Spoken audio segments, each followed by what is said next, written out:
podcast on Twitter. That's at Need Clean Finish. And we will also have the contest running for what wrestlers look like. So please go ahead and start sending your submissions now so we can gather them together. Yeah, it's going to be an interesting show. We have NXT to cover. We have at least some news in regards to what's going on with TLC.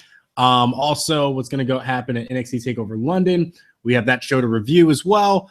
Some rumors to address and some really kind of silly things that have been happening in wrestling this week. But Blackjack, what? I'm naked. Okay. Just wanted the viewers to see that right quick. I tried to no sell that, and you brought it up. All right. Well, I'm gonna just continue to be naked. Can I be naked? I mean, if that's a thing that you want to do. Well, I'm not completely naked. I mean they have noticed. They have made mention of it. so I can turn it back on? Apparently you can. Well, they said, wait, what? And turn it back on. Uh-oh. Turn it back on. There is not enough alcohol in the world for this. Okay. Fuck it. I mean, if that's what you want to do, like I said, you do you. You be great, I guess. I'm not going to stop you. As long as you don't stop me from being great tonight. All right. Let me get some shorts at least. I shouldn't be in my underwear. All right. How shall we start this? Now, the title says that I need to rant.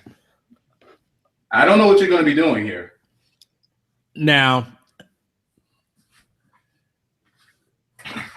let me just say this. I actually went because I've started my 5-day weekend. The reason why we started a little late was because, one, I need to get food, and two, I actually need to stop and pick up some alcohol. So I'm currently drinking. Welcome. Yes. So there was no way that I was going to do this rant and not at least bring myself down a little bit, Okay. afterwards. I have on pajama pants now. I can't be hot after this rant and still be hot afterwards. Wait, what do you mean? So, I mean, after I go off on this rant, I would like the alcohol to at least cool me off a little bit. Oh, you're saying after the rant? You're going to need alcohol to cool you off after the rant? No, that's why I'm drinking now, so that when it gets in my system and it catches up, it's like, okay, I'm looser. Well, no, we never start off going right in. I know. Start off with the news. Oh, you want to start off with news? There isn't really much, right? There isn't much. No, actually, there's very, very little to talk about. Good, because I hate news. All right. Apparently, hold on, let me see this. There's some news about Destination America. Okay, so yeah. Destination America, apparently having TNA and Ring of Honor there killed Destination so bad that they decided to change their name. Destination America is changing their name? Yes. Wait. They were never really a wrestling like they were. What did they change it to? They haven't changed it yet, but they will change it. So they're saying that this might be because of the wrestling image, right? They didn't want to be they didn't want to be associated with wrestling, and they didn't like their Discovery Networks, who's responsible for that that channel, wasn't happy with their kind of little foray into wrestling. So they were like, all right, we need to be washed clean of this shit. They really had that bad of a taste left in their mouths? I guess so. Oh, well. I mean, why though? Didn't they bring them the highest ratings of all of the shows that they had on there? I don't know, but they were like, nope, we just want to focus on being a ghost hunting and paranormal themed program. They want nothing to do with wrestling. I mean, it's not like TNA bought them bad press or anything. No, or even I guess I mean, if they want to be a paranormal thing, I guess Destination America is a dumb name to have too. Anyway, but they're specifically citing wrestling, or no? Yeah, they didn't. Granted, there were going to be changes that were going to be made before the wrestling was done. Okay, so but this isn't 100% on TNA and ROH. No, but part of those decisions, it's partially there, not fully on them. No, I guess they're still figuring out what they want to be as a station, right? And they don't want wrestling to be a part of it. Okay. So that's that news. Let's do rumors. Roman Reigns and his stable. No, I'm laughing at what you're about. I know. Oh God! All right, go. Oh fuck! Go ahead. This came from Wrestling Observer that WWE could start calling the top babyface group in the promotion the group of Roman Reigns, the Usos, and Dean Ambrose, and call them the family.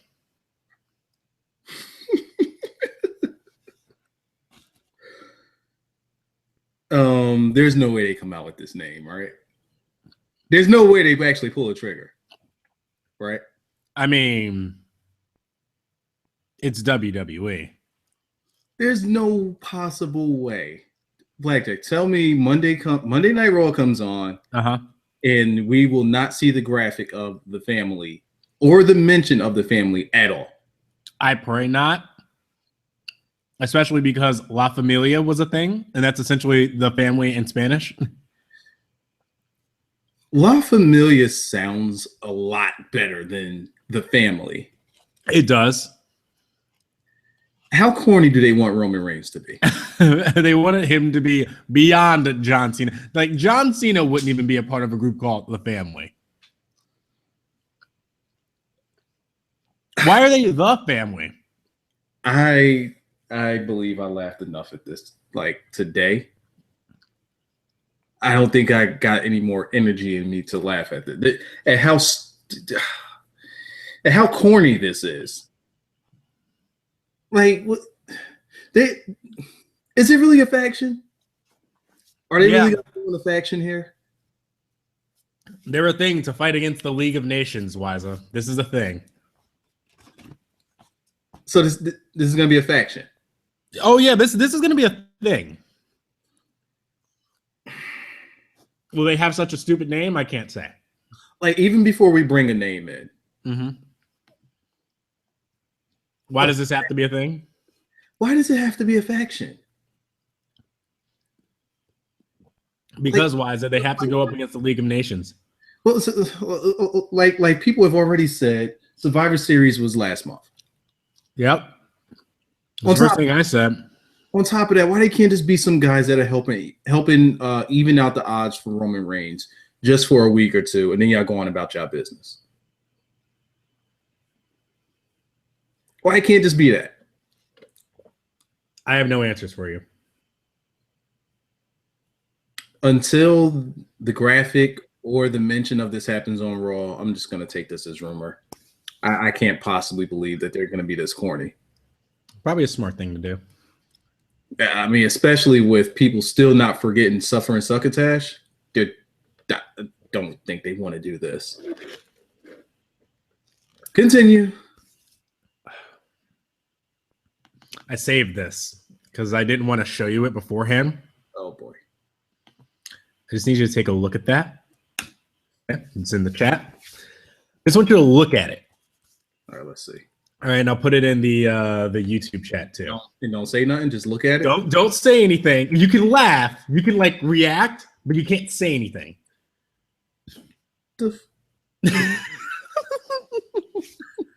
Wait. Let me get some zoom in action here. Are they fucking? me go to the next one. No. What? Okay. Let me see. All right, let's see this. All right. What the? All right. What? I can't with this company. Are we serious? Are we serious with these shirts? I can't do this with this company. They released the Dean Ambrose one first. And I looked at this and I'm like, are you fucking serious? I can't do this with this company. No. What are we doing? What are we doing? We got emoticon shirts, Wiza. As a company. Wiza, somebody, not only did somebody deny this, but design this, but then somebody okayed it and said, yes, let's put that on a shirt.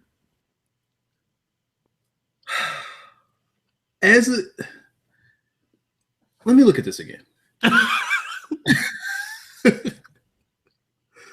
Who the fuck is buying this?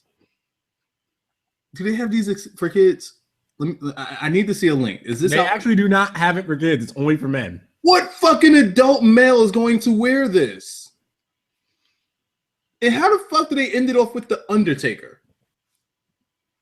You got Dean, you got Seth, and then you got the Undertaker. I'm convinced they're trying to bury Dean. But you know who didn't get this shirt? Roman Reigns. Where the fuck the Undertaker come from? I don't know.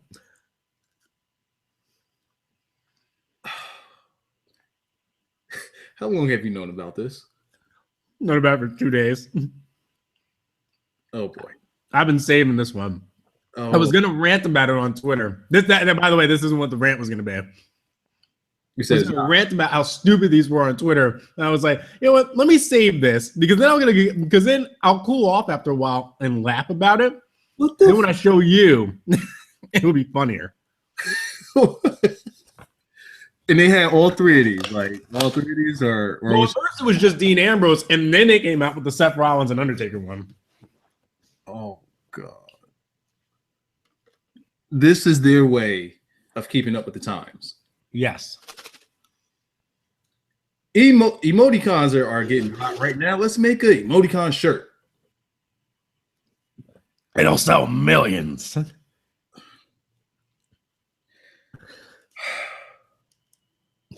I imagine that's really what a meeting with Vince is like now. It's like, it's brilliant. It'll sell millions. I've got absolutely nothing for you. Nothing. We gotta go to the next topic. Why is it? This isn't a creative meeting. You have to have something. I've got nothing for you. Like this, and it's actually real. What the fuck? Like, did you? No, that's not true. What? Okay, because we both checked out the SmackDown spoilers, correct? Yeah. So someone just sent me. They said, according to SmackDown spoilers, Reigns had a match with the League of Nations 4-on-1. Yeah. And Roman Reigns won. Yeah. Did you not read the spoiler? I think I might have stopped at the one point where did you stop at Neville lost to Breeze? I didn't stop. Was that before or after the women's match? Where Brie Bella beat Becky by disqualification or some shit like that. That's where I stopped. Okay. See, you didn't get to the worst part of it, which was Roman Reigns. Now I gotta go find this. Ah, shit. Yes, the spoiler tonight. Oh no! All right. Let's finish this, and then I just seen something pop up on my screen, and I'm like, no fucking way. Now you're gonna understand why I'm gonna be even more why I'm even more pissed off. Hold up, wait. I'm still looking for that. I'm still looking for it. Where the fuck are the spoilers? And why my rant is gonna be even more fueled now. Let me click. I know I sent you the spoilers. Where the fuck are the spoilers that I sent you? Do you need me to send it to you? Yeah, you're gonna have to send it to me. I could have sworn I sent. I know I sent you this a couple days ago. Yeah, you did. And I can't find it. By the way, did you know the Raw ratings actually went up this week? I mean, how much lower could it have gotten? That's true. I mean, it did help that there was a bad Monday night game on too. I think that if two extra people turned on the show, I think that would bring them up. But no, send me the spoilers. There you go. Let me see this. Oh yeah, I'll read out the spoilers while he does this. Baron Corbin worked the dark match against Zack Ryder. First picture right there. That's the first picture. Yes. Go ahead. Baron Corbin worked the dark match against Zack Ryder. I want Baron Corbin nowhere near this main roster, even though he may be the most ready guy right now. SmackDown opened with Roman Reigns cutting a promo about family alongside Dean Ambrose and the Usos. So, I mean, come on, that family thing may be a thing. They called out the League of Nations, who answered the call. Sheamus put over 515. They booked a 4-on-4 tag match. New Day came out and said they would be facing Ambrose and the Usos. And if they won, Reigns would have to go against League of Nations alone. Real quick. Yes. I keep seeing this. You know what? All right. Roman Reigns cutting a promo about family alongside Dean Ambrose and the Usos. Okay. They may be naming this faction the family. Yes. Possible Dean heel turn eventually from this whole family gimmick, since he's not actually family, or them turning on Dean? I don't know. Giving him too much credit? I would like Dean to be as far away from that as possible, though, yes. I would like Dean to get a haircut. He'd probably look weird with a haircut. No, I mean like an actual hit, like trim some of that shit down. Oh, okay. Fix his. Okay. He's getting the Charlotte curly mop thing going on. It's just it ain't that long though. No, not. But I get what you mean. Strenuous looking, right? All over the place. So basically, what they did in the opening is that they booked the 4-on-4 tag team match, but the stipulation was that Ambrose and the Usos would have to. Ambrose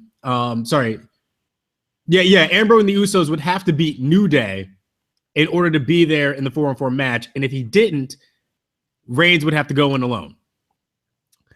So you have Tyler Breeze versus Neville, which is on right now.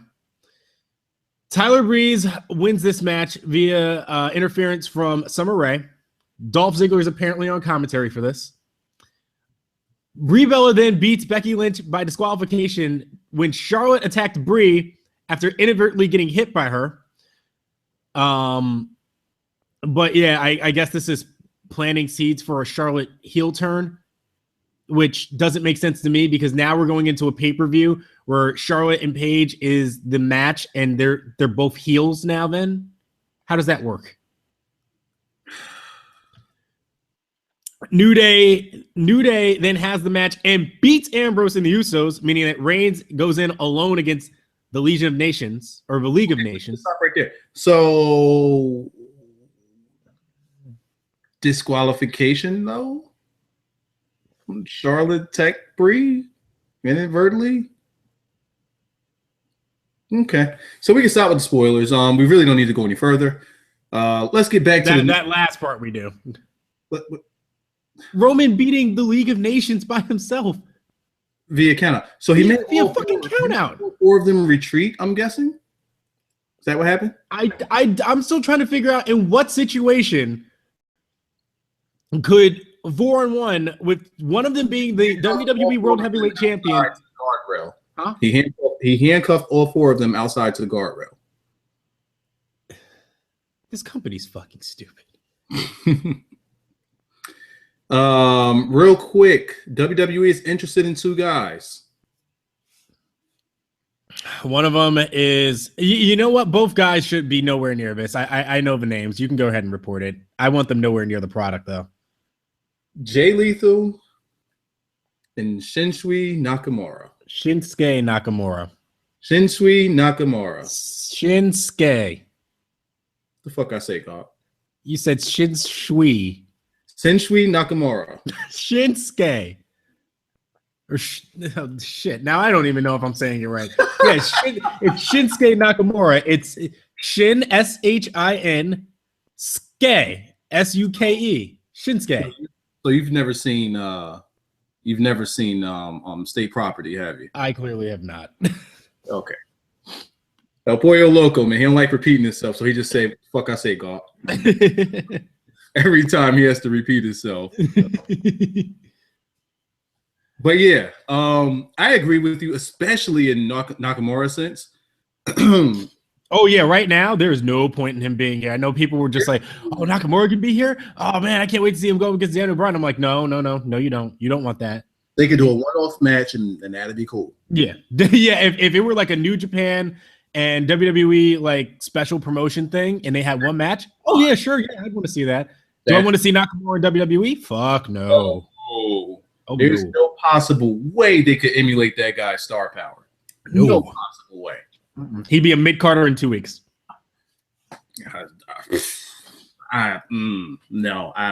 Terrible taste in my mouth on that one.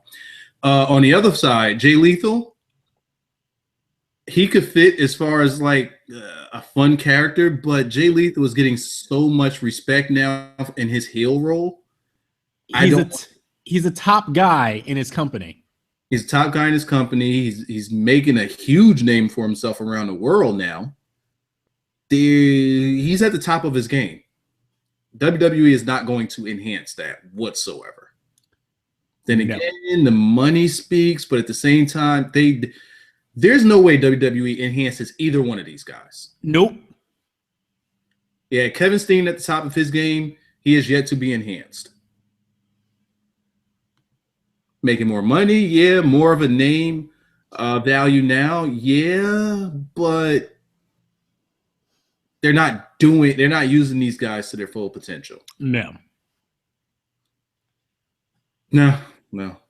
Sami Zayn, on the other hand, I would say that they were starting to use him to his full potential before the injury. So, you know. Well, he didn't really hit the main roster yet. So. Mm-hmm. I mean, that's why we're still excited about Zayn, because it's like, oh, he hasn't really been indoctrinated yet. That's what it really is. Have you ever played Mass Effect? No. Okay, well, I'm getting ready to make a reference that makes no sense to you. Okay. In Mass Effect, there's the Reapers, and the Reapers are like these things, like they're like a mix of like synthetic and organic that have been alive for years and years and years, and they kind of like erase and reset the universe every 50,000 years or something like that. And essentially how they do it is that they, once they come to reap the universe again, they indoctrinate people by turning them into their being. So they turn them into husk and make them. That's essentially what the main roster is. NXT is this glad little universe. It's been doing well. And then the Reapers come to call you up and they indoctrinate you and turn you into pretty much shit. It's kind of what they do. Yes. You're going to be one of us now. Like first you have to come into NXT and be completely wiped away of your sins, right? Uh-huh. And then you go up to the main roster and they have to rewash you. Yeah. They go from taking the indies out of you to taking the NXT out of you. Yes. They take their own product out of you. Also, Brie Bella has a Brie mode activated shirt. That is a thing. Okay, so what's the next part of it? By the way, dumbest thing ever, which may be the greatest thing ever. I may make this my new picture instead of the Booker T with the two titles. Okay. WWE Shop.com has Christmas sweater shirts, and they did a photo shoot. And guess who two of the guys that are in it are? The Miz. No. They're two people that like if you had to put in a Christmas sweater thing, or like the last two people you would put in it. Don't tell me Kevin Owens is in a Christmas sweater. Mm-hmm. I don't like where this is going. Guess who the second guy is? Well, you said the last guy, so I'm gonna say Triple H. Oh no! Triple H at this age would probably like wear it and be proud of it. Like current talent. All right. Yeah. Roman Reigns is in it. That's not the guy, but Roman Reigns is in it. Dean? Yes. Kevin Owens and Dean. Oh God. Yes. Dean is the winner of it. I gotta show you the all picture. The people I can name. I named those two. And those are the ones. I need you just to click on that link and actually see Dean's face in this, and it's perfect because that is how I feel about him actually being in this shit. Let me see this. I'll post it in the chat too so they can see it. You see that? It's like, what the fuck is this? Oh boy. Alicia Fox looks like shit in that picture. All right, let's keep going. Oh man. Let's see. What else is there? Nikki Bella is expected to return to WWE television by the end of the year. Roman Reigns looks like a faggot in this picture. He don't though? Like, why they had to give him that color? Like, that color, maybe it's because we're too used to him wearing black. Yeah, he went baby blue, and all of a sudden you're like, wow. Yeah, like that blue turned out to be like powder blue. Like even though it's not powder blue, it just looks like not a normal manly blue. It just looks like faggot blue now. Wow. Naomi's wearing a sweat. Is that a John Cena? I'm getting off of this site. yeah. I don't understand that one either. I forgot to warn you on that one. I forgot. That's my bad. That's my bad. I'm sorry. I forgot to tell you. Naomi was wearing a John Cena sweater. I got it. I'm sorry. I should have warned you. Before you started clicking that was coming, and I didn't, and I'm sorry. Also, there's apparently there's a Brock Lesnar one too. Don't say that. Brock Lesnar's not in it. No, he's not in it. No, Alicia Fox is wearing it. That's not part of his contract. Can you imagine Brock Lesnar wearing one of these ugly Christmas sweaters and having to do a photo shoot? Because I was going to say something about Naomi's ass. And then John Cena. I'm like, we're not. There's no way we do this. No, we're not doing this. Okay. Moving along. Stop looking at merch. So apparently in John Cena's off time, he's also been so I think there's like I don't know if Sisters is like a movie or TV show or something, but John Cena played a drug dealer in it. Okay. Is that what yeah, it's a film. It's with Tina Fey and Amy Poehler. Is that the picture? Like, I've seen a picture of him with like tattoos on his neck. Yeah. So that's legit. Well, not legit tattoos, but like that's a legit thing. Yeah. Like, no, he doesn't actually have tattoos, but yeah, he's gonna be in a movie called Sisters, and his role there is this picture is that he's a drug dealer. Let me see if I can find what I'm talking about. I can send you a link here. Yeah. Like he's wearing a tank top and a Scully. Yeah. And he got like a skull tattoo. Yeah. All right. Yeah. I see it. Wow. Yeah, that one. I'm sort of interested. Yeah, because you don't see John Cena be anything else but clean. I thought that somebody created this in a video game or something. No, this is real. So he explains the character and he says, the meaning for my character is simple. They need drugs. I'm a drug dealer.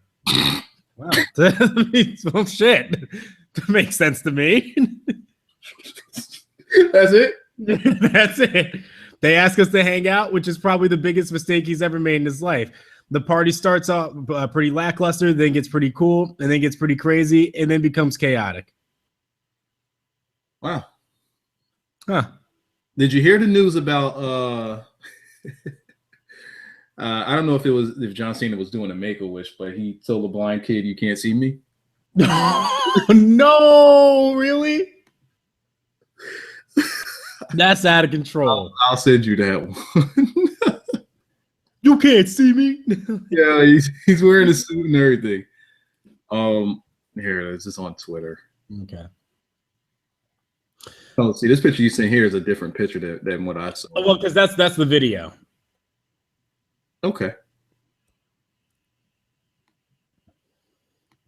Oh, is this a parody thing or did this really happen? I'm guessing that it legit happened. Yeah, because that's a video. That's in a video. Okay. I'll have to check that out later then. I don't know what site it's on, but something about Extreme News. Oh, yeah. I don't know if I'd take that seriously, but that's funny, though.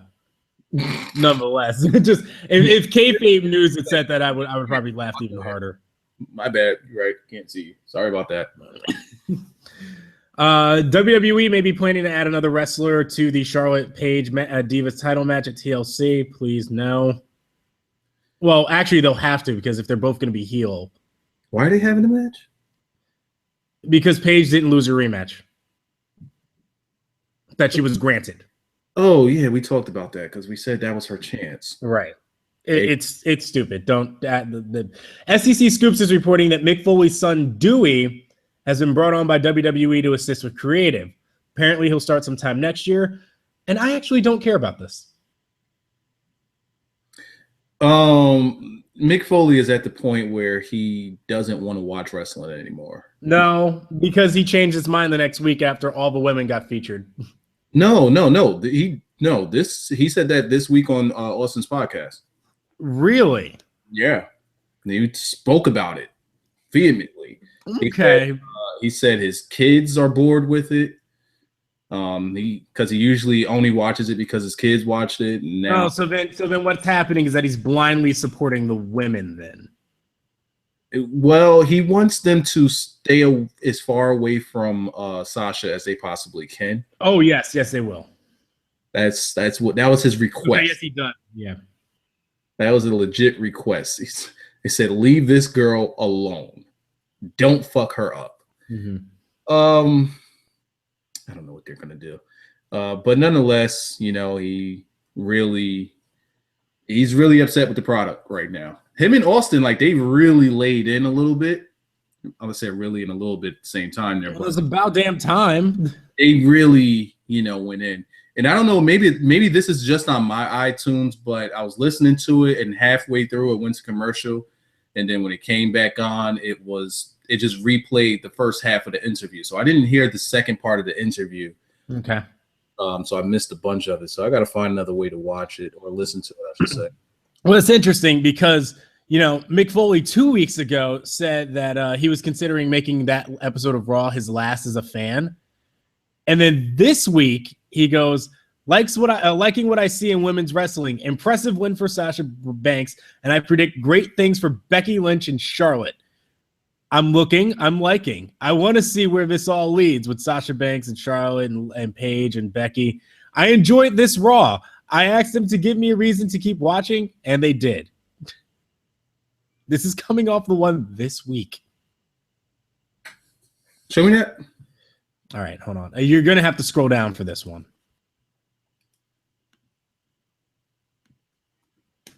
There you go. All right, you're going to have to scroll down to where it says 2 women matches with distraction finishes. You have to scroll down a bit. First thing I see is Rusev with Lana's bra. Or just a bra. Oh, yeah, the Adam Rose segment that you fortunately didn't watch. Oh, great then. I scroll down, I see Big E's lip. His lip is out of control there. Keep going. You got a ways to go. Like, what do you mean a ways to go? It's not much scrolling on his page. Who am I looking for? You're looking for the Sasha Banks and Brie Bella and then Becky Lynch versus Charlotte match. Am I on the right thing? Did you get to the comments already? I don't see any comments. Okay, then you're not there yet. No, there's no comments. Okay, view all. All right, here we go. Oh, well, there you go. Yeah, the comments were hidden because there was like just one comment and then it said view all. Then it was like sandwiched in between some other shit. Okay. So these comments are from who? You're reading the no, don't read the okay, all right. Damn it, you said comments. No, I said, did you get to the comments? And I just thought you weren't seeing the. All right. So there may be pages that you'll have to go to. But this isn't from. All right. See, I thought you were talking about Mick. Yes. Yes, you were. Okay. So I scrolled all the way down to the. You know what? How about I just use the Control F and just type in Mick Foley. Then I could just click right here because there's a link to it. You found it? Yeah, it's a picture of his mug. Okay. I'll read that some other time. That looks pretty lengthy. I probably won't read it though. All you have to do is just read the tweets. You're in the comment section, aren't you? Mm-mm. Okay. But you see mixed responses, right? No, I actually clicked on that link that they put in there to put like he has like a blog. All right. Hold on. I'll just Giazzo it and send it to you. That a girl. Excuse me? Fuck, I say God. Yeah, no, excuse me?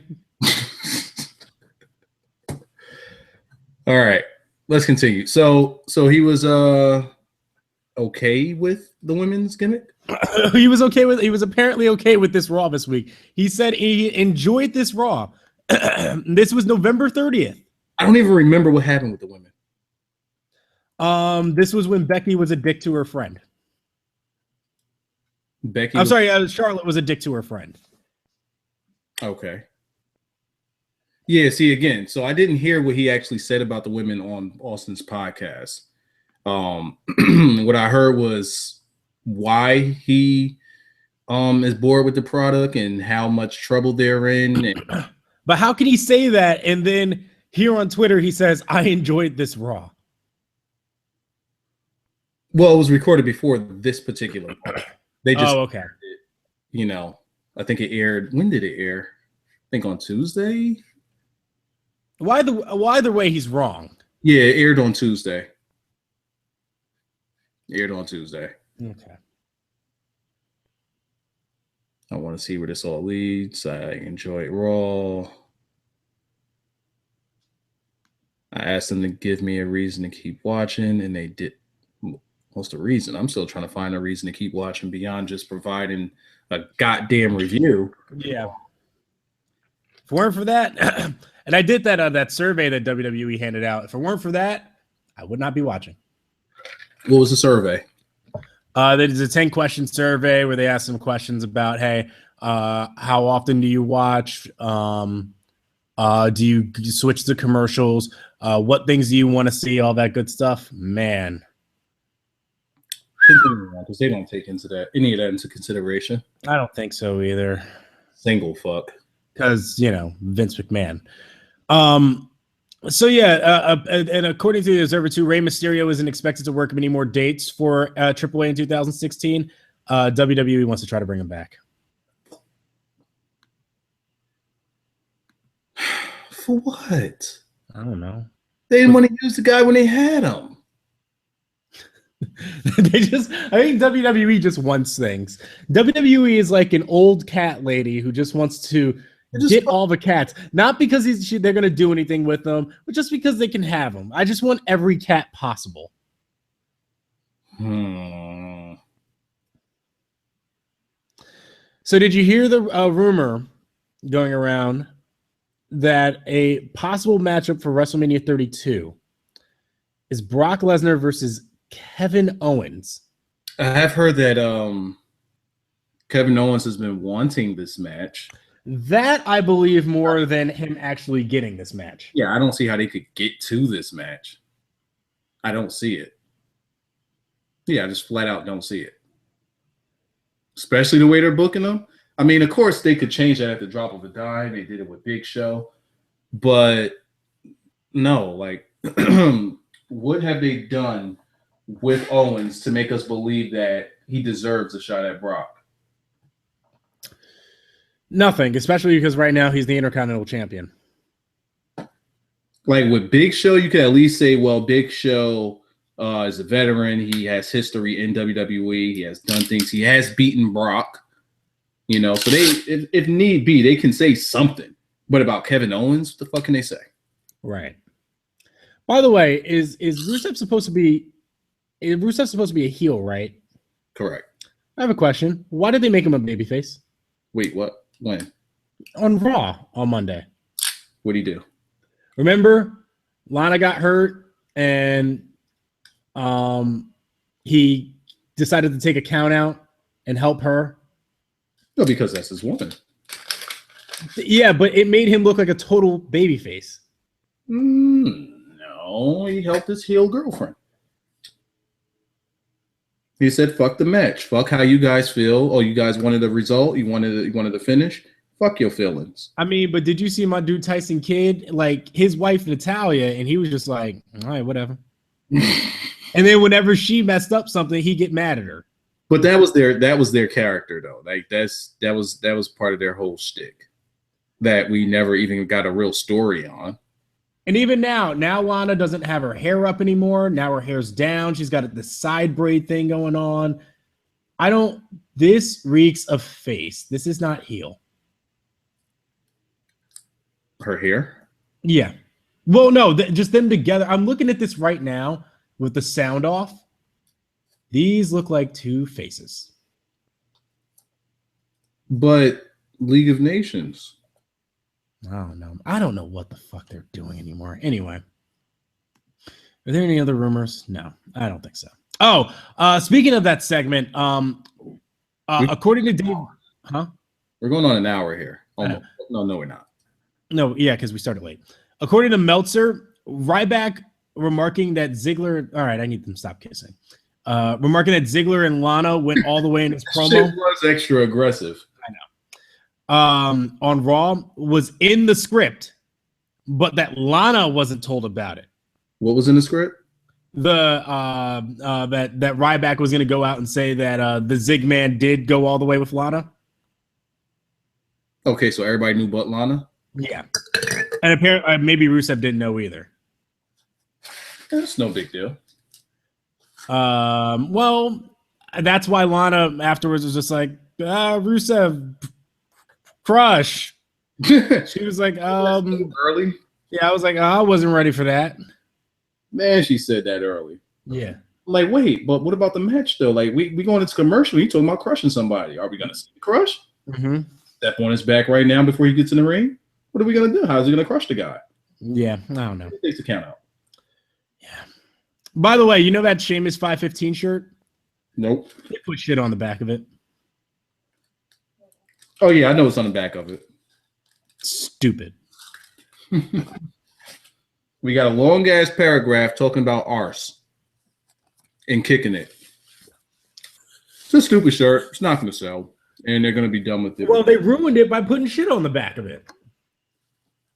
They'll be done with it in a month. Don't worry. Oh, I know, because Sheamus isn't going to be champion very long. So you got him being champion for how long?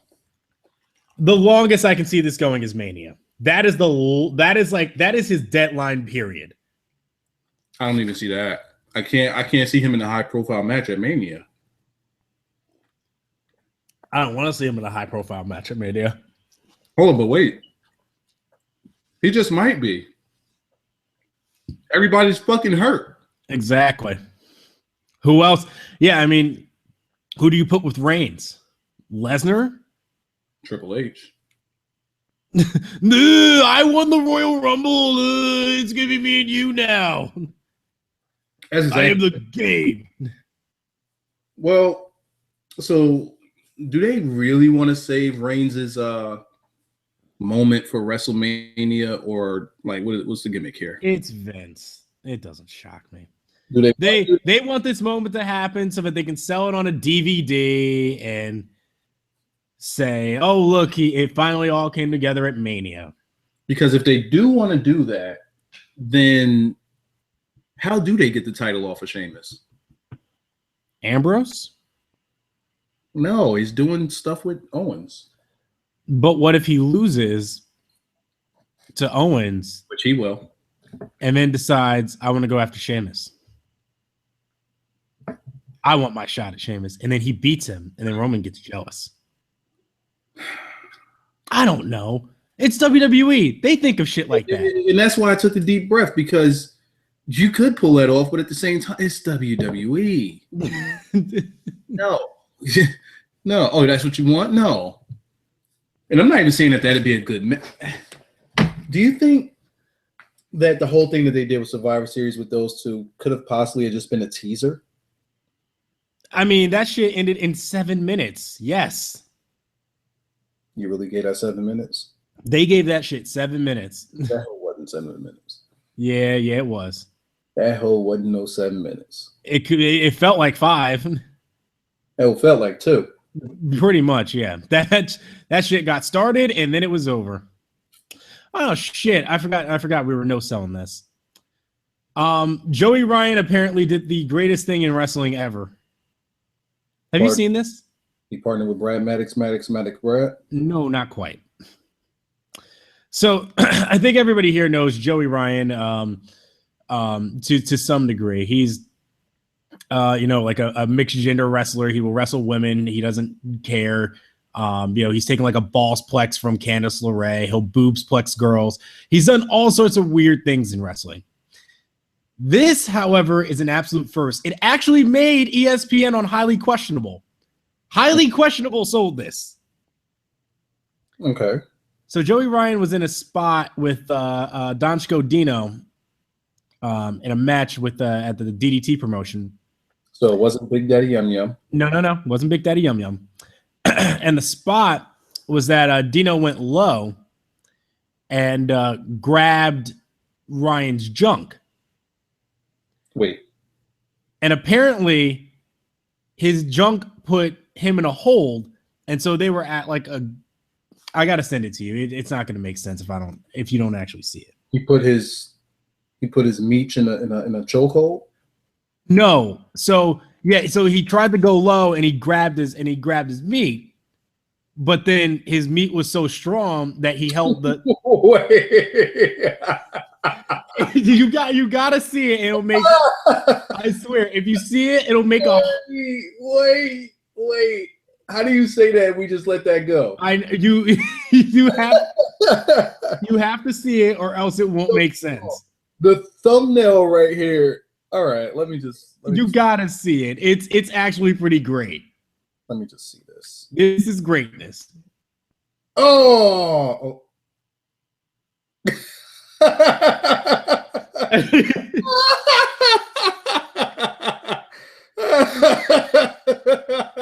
Yeah. That's what. So yeah, he tried to chop him in the dick. Is what happened. Yo, I'm done. They ain't have to do that at the end. He sold it. No, that is what made it great.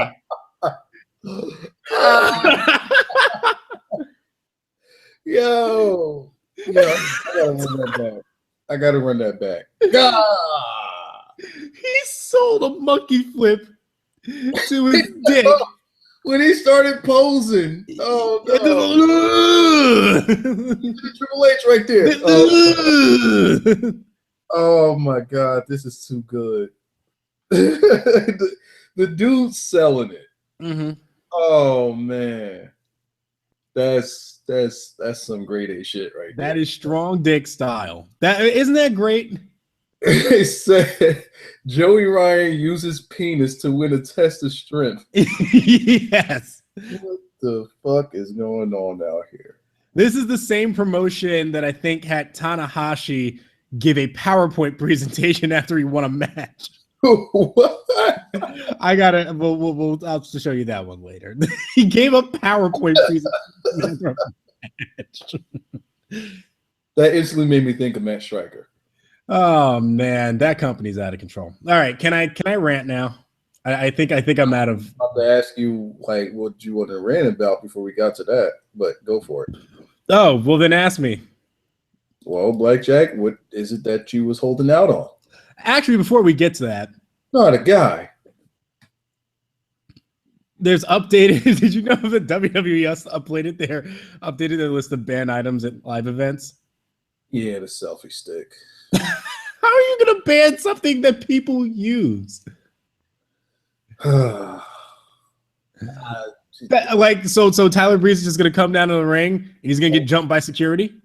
He's just gonna come out to the ring holding his arm out. He's just gonna have to hold his phone like that now. There you go. Can't bring in no selfie sticks. Old-fashioned selfie, yeah. Like, is the selfie stick going to be used as a terrorist attack? Is that what they're going for? I guess. I think maybe it's because you can beat someone with it. I guess you can beat someone with your fucking bare hand. All right, I'll start the rant. It's about the Raw. because I didn't go off enough on it. And after listening back to the review, there was one thing in particular that you actually cooled me off on, and I should have like pushed the gas pedal on.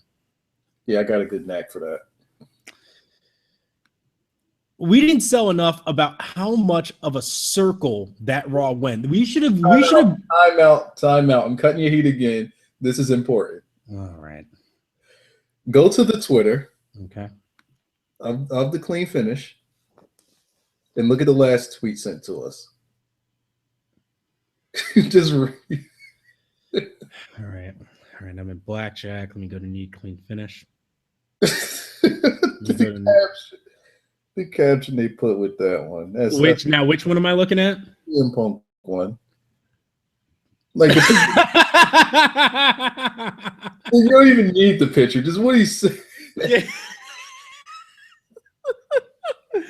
Oh, that's a good one. Oh man, I can't wait to play this game later. That'll be fun. Oh man. Okay. So Raw was circle jerking themselves. Yes. So here's the thing. Wiza, when we started Raw, what we knew was that going in, there was going to be a TLC match. There was going to be a triple threat. Not that there was going to be a triple threat, but the idea was that, all right, they're setting up for a triple threat at TLC, the Lucha Dragons, the Usos, and the New Day. We knew that it was going to be Sheamus and Roman Reigns for the WWE World Heavyweight Championship. And we knew that Dean Ambrose was the number one contender for Kevin Owens' Intercontinental Championship, correct?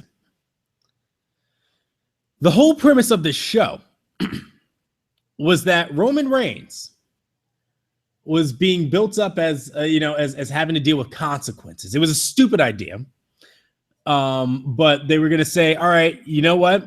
You want to punch our heel? You want to punch Sheamus? Fine. We're going to put you in a championship match tonight. You have to beat Sheamus in 5 minutes and 15 seconds." And the stipulations that they made all throughout the night was that, and this was building up to that. They built up to this for 2 fucking hours. 2 fucking hours. That if Roman Reigns did not beat Sheamus in that time, that the Usos would not get their championship match at TLC, and that Dean Ambrose would also lose his championship match against Kevin Owens at the pay-per-view. Now, before I actually get to that match itself, I want to talk about that tag team match that they had against the Usos and the Dragons for the number one contendership. Because essentially the New Day said, nobody gets a chance. Ha ha ha, fuck you. So the New Day did make sense. Right. And so, because Stephanie is a heel, she just clear and wants to punish the Usos, right? At least we're punishing the Usos because they're part of Roman's little clique, right?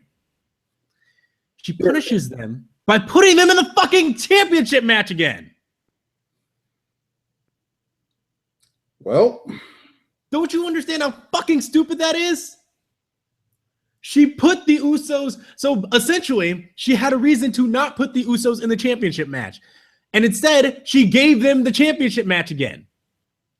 And then put the stipulation, but Roman's got to win tonight. But you're putting them in the match anyway. How about if you want to actually draw some sympathy for them, say, fuck you. If you want to give it to the Dragons to spite them, then fine. But they just straight up gave both the babyface teams their ticket back in, even though the New Day denied them. And it was like 5 minutes afterwards. So they cut their heat off? They cut their heat completely off. They didn't even wait till the next fucking show. That would have given me something going into the next show. Oh shit, the New Day have nobody at TLC right now. What's going to happen in the next episode? Is there actually just going to be one team? Will there be 2 teams in the end? Anything. They cut their heat off in 5 fucking minutes. 5. Everything has to be started and stopped all in the same show. They literally went in a circle. Literally. They went from a triple threat match to no one to a triple threat match. And then after that, we actually have the match. with Roman Reigns and Sheamus. 5 minutes, 15 seconds, right? Because Roman Reigns normally can't beat anybody in that length of time. He always has to sell for about 10 minutes and then come back in 2 to win. It's normally what happens. But apparently here, he found a way to actually get himself going and was beating up on Sheamus and whatnot. And it took him forever to try to get Sheamus into the ring. Now, the idea is that you want Roman to lose here. Because if Roman loses, the babyfaces get screwed. And the babyfaces then start to get a little... there's some tension there with Roman now because of the fact that they lost their opportunities due to Roman's failure. Mm-hmm. Is it all on Roman? No. But at least there's tension now. And there's consequences to actions that actually... A little hint. But they just let us know that, oh, that hint we just dropped you, that means nothing. Don't worry about it. Mm-hmm. So, with 40 seconds left, Roman Reigns is just setting up for the spear. He didn't hit it yet. He was setting up for it. This could have easily been he goes for the spear and then Sheamus bro kicks him and beats him. That could have happened. This could have been Sheamus just rolls out of the ring and starts running away. That also could have happened. Could have been anything that could have happened. We'll never know because Rusev came in and interfered with 40 fucking seconds left instead of letting the clock at least wind down a little bit. Let Roman at least actually hit the fucking move on him and then break up the pin to save him. Then it at least makes sense. Well, yeah, of course it doesn't make sense that they had the heels help the baby faces, which we exactly. The heels help the baby faces.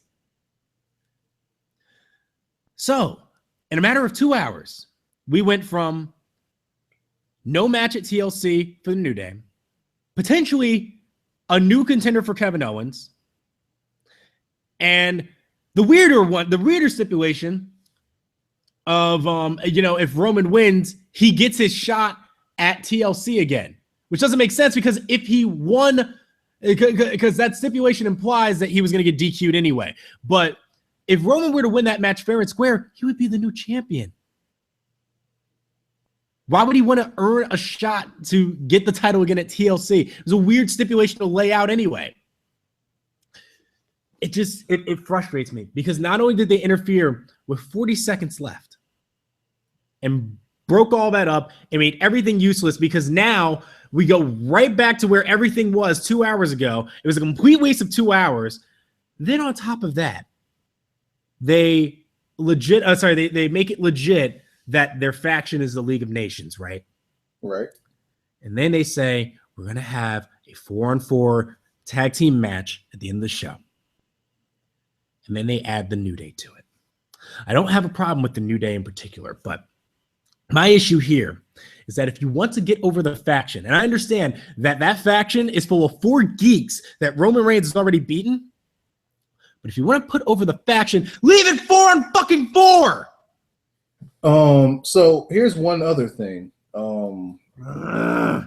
Are we just going to ignore that New Day left Sheamus on his own at Survivor Series? I was getting there too. Okay. Was that at the Survivor Series match? When Sheamus became a babyface because they left him 3-on-1 against faces at that fucking match, New Day left him. And then later that night on Twitter, they went and said, you're sandbagging ass. We could have used that effort earlier. But now all of a sudden, they're totally cool with Sheamus and everything's fine. Celebration. They celebrate. Yeah, they held a celebration for this fucker. It took 7 people to beat 3 baby faces. 7. Because there's no way that 4 can beat 4 or 4 can beat 3. No possible way. 7. It took 7 for the heels to stand out on top. You know what they were doing, right? They were trying their best to recreate Randy Orton and John Cena versus the world. God. I need a break just for one quick second. I will be right back.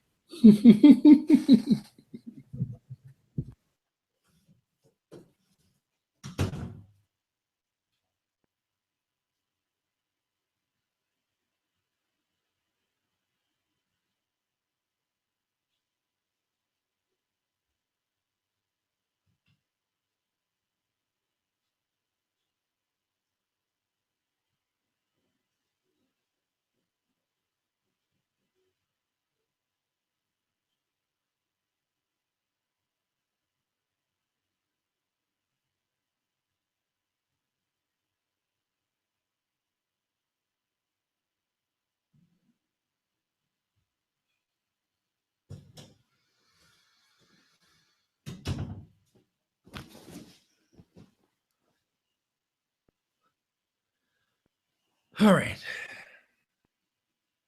Sorry, I just needed another drink. You still there? I'm here. Okay. I don't fucking get this company. I don't fucking get it. What is their fucking problem? Why can't they just simply let their heels go out on top? Why must it be 7-on-4?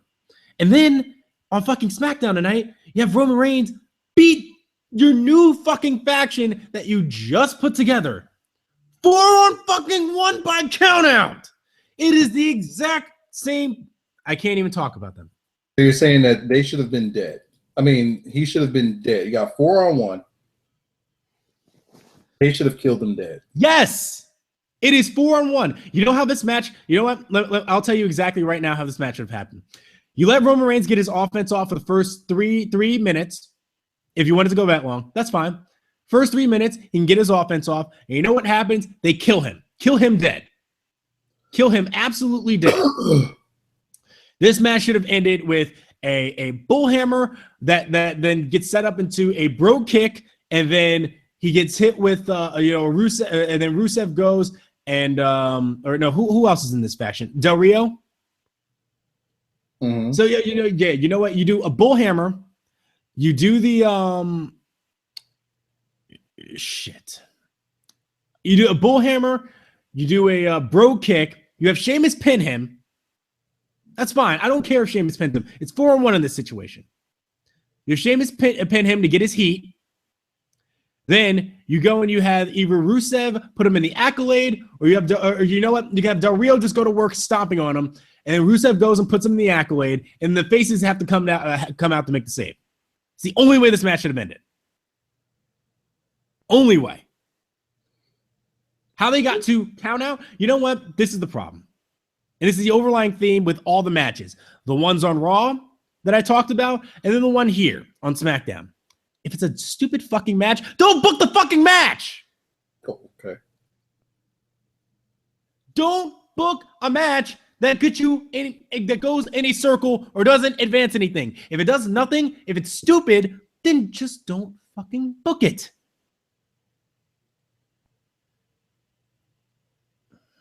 Did we already talk about? Did we talk about this last? I don't remember when I read this, so I'm not sure if we even talked about it. That whole thing about Vince not caring about the ratings. Did we talk about that amongst ourselves, or did we talk about that like on the show? I talk about what on the show? About Vince not caring about the ratings being low. Yeah, we talked about that on the show. Yeah. How about WWE Creative actually being frustrated with the lack of creating that they're actually allowed to put into the product? Like even Creative is frustrated. Yeah. They say that everything is pretty much just you come to work, business as usual. I'm trying to find where I read this. Well, because Rob Naylor had the thing where he talks about everyone, like just where he was actually told to just be a good soldier. No, not that. It was something else I read. This was actually from Creative at Raw.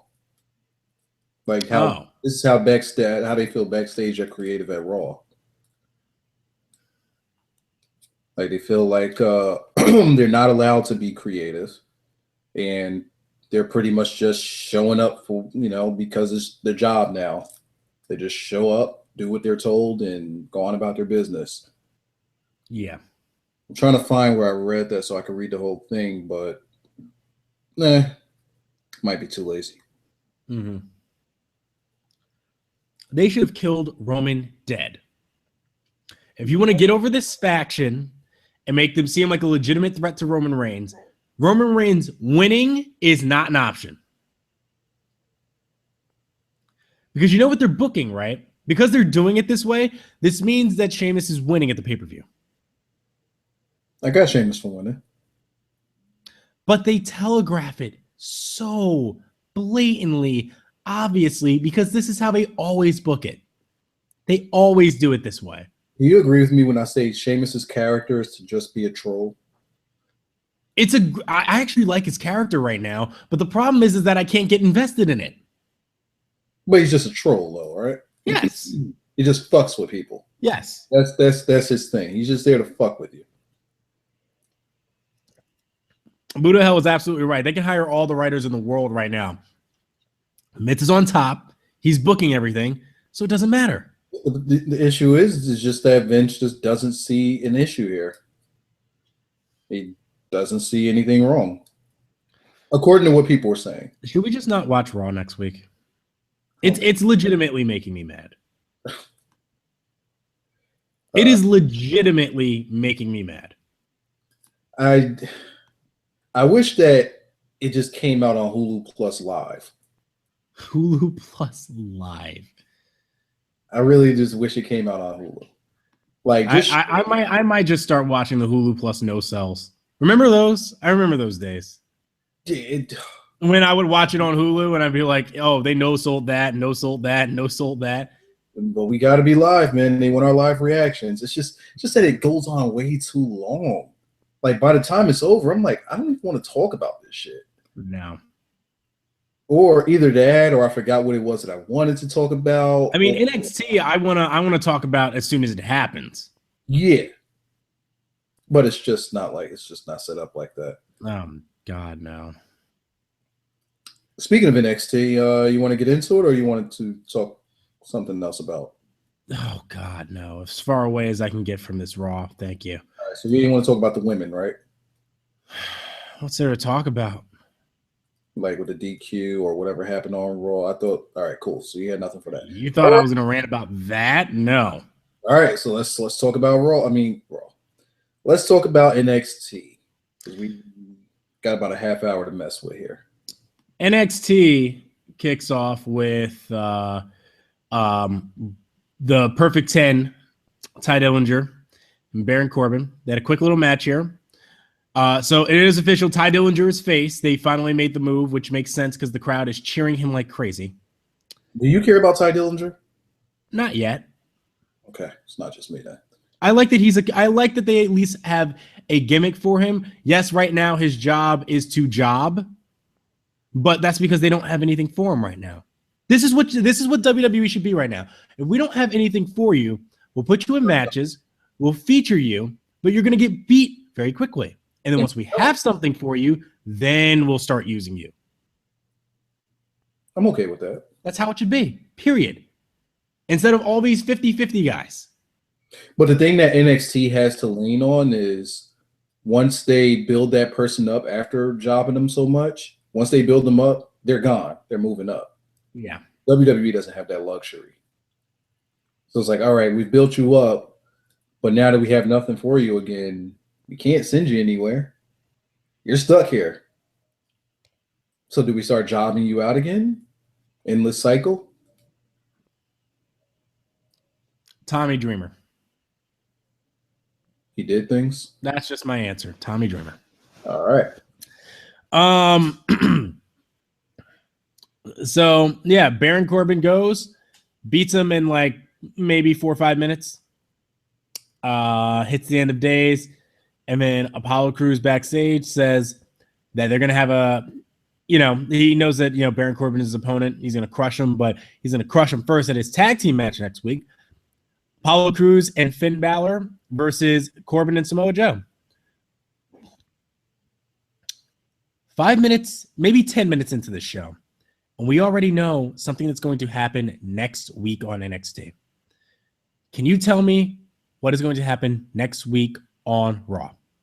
I can't even tell you what happened this week on Raw. Okay. Yeah. Well, there you go. I dead ass forgot everything that happened, other than there was a match at the end. Wow. I can tell you everything that happened on NXT, but I could definitely skip a Ty Dillinger match though, so I got nothing to back you up with on there. It was all right. So Dillinger was fine. He understands his gimmick. It seems like he's actually enjoying it too, even though he's jobbing. So I can't be too mad. I'm not even mad at all. It's actually I enjoyed the match for what it was. It was a squash, but hey. Tommaso Ciampa then cuts a promo backstage. He talks about how he has nothing to lose and no one's gonna give him a chance. Wow. What? I can't believe what I just saw. Ooh. I need to stop looking at SmackDown. We'll talk about it afterwards. So he talks about how because it's women. What? Is it the women? No. Just don't look at it. I'm not. My TV's off. Okay.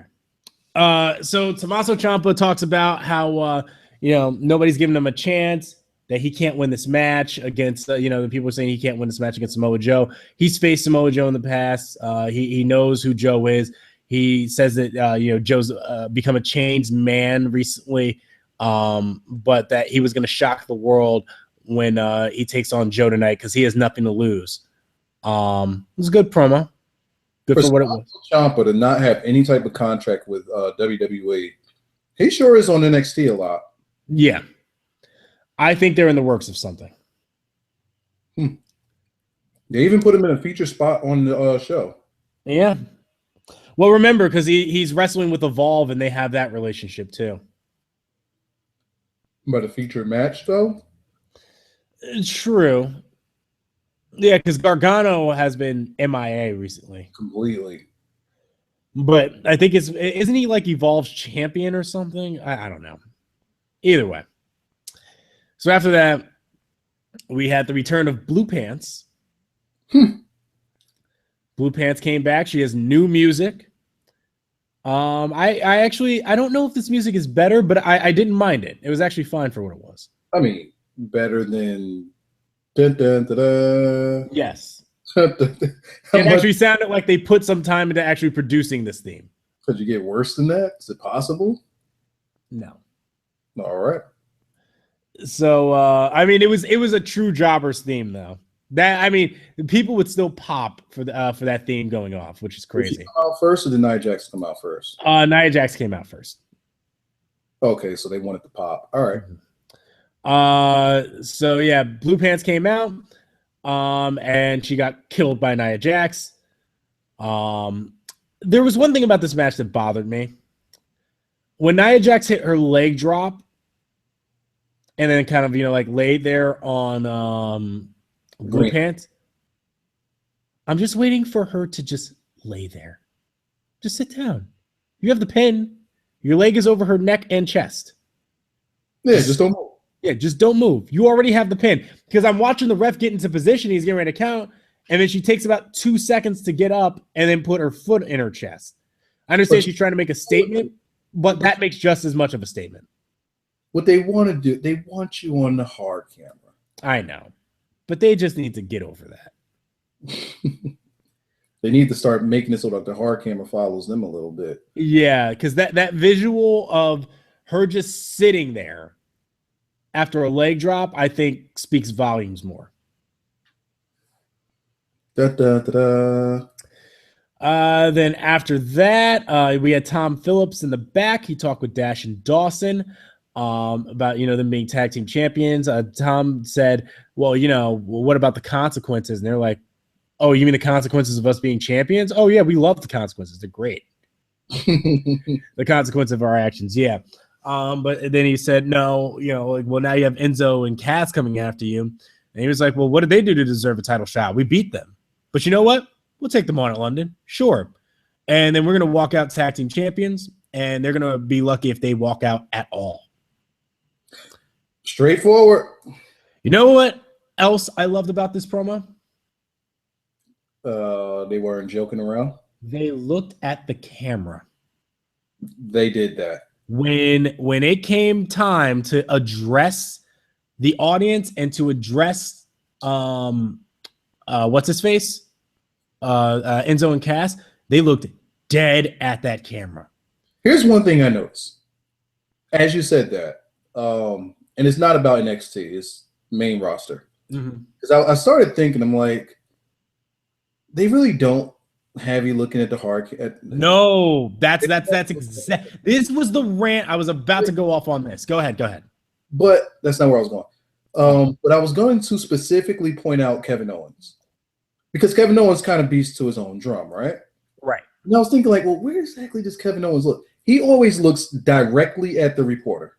Yes, that's what all of them do. No, they just be looking off into space. Oh, okay, all right. No, you're right. He looks directly in the report, the reporter's eyes. Yes, I'm okay with that. But if you look like you're just looking off camera into nothingness, that's where the problem is. Yes, because there's a disconnect. Yeah, Ryback is notorious for it because he already has that dumb look on his face. Yes. But they all do that. Kevin Owens is just looking dead at who he's talking about. I'm okay with that. If you want to look at the hard camera, I mean, now I'm saying hard camera.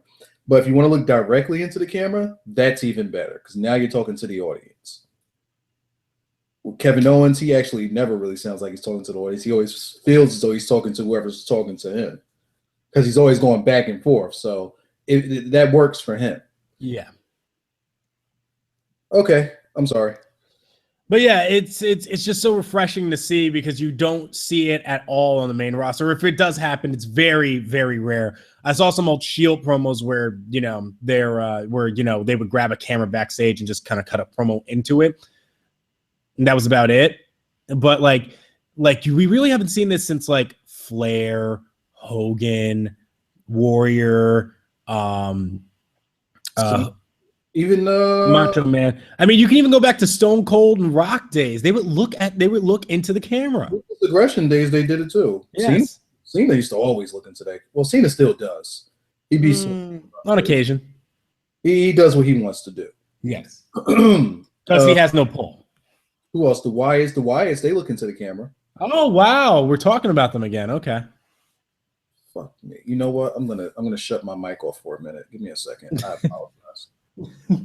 Yeah, you made me no-sell them for so goddamn long, and I did my damnedest to not say their name. You cut my mic off because I wanted to talk about Tommy fucking Dreamer for a quick second and sell.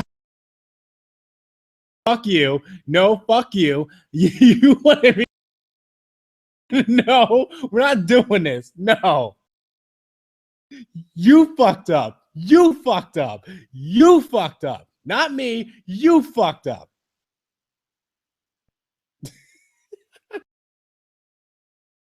Ah! Oh man. Okay. Anyway, moving on. I'll let him go cool himself off because he's obviously very disappointed in his life choices. After that, we had We had James Storm come on out there, and he got to work a match with Adam Rose. No kind of backstory to this match. Just a simple, hey, I'm James Storm. This is the James Storm experience. I'm going to kick Adam Rose's ass and his stupid little party pooper gimmick.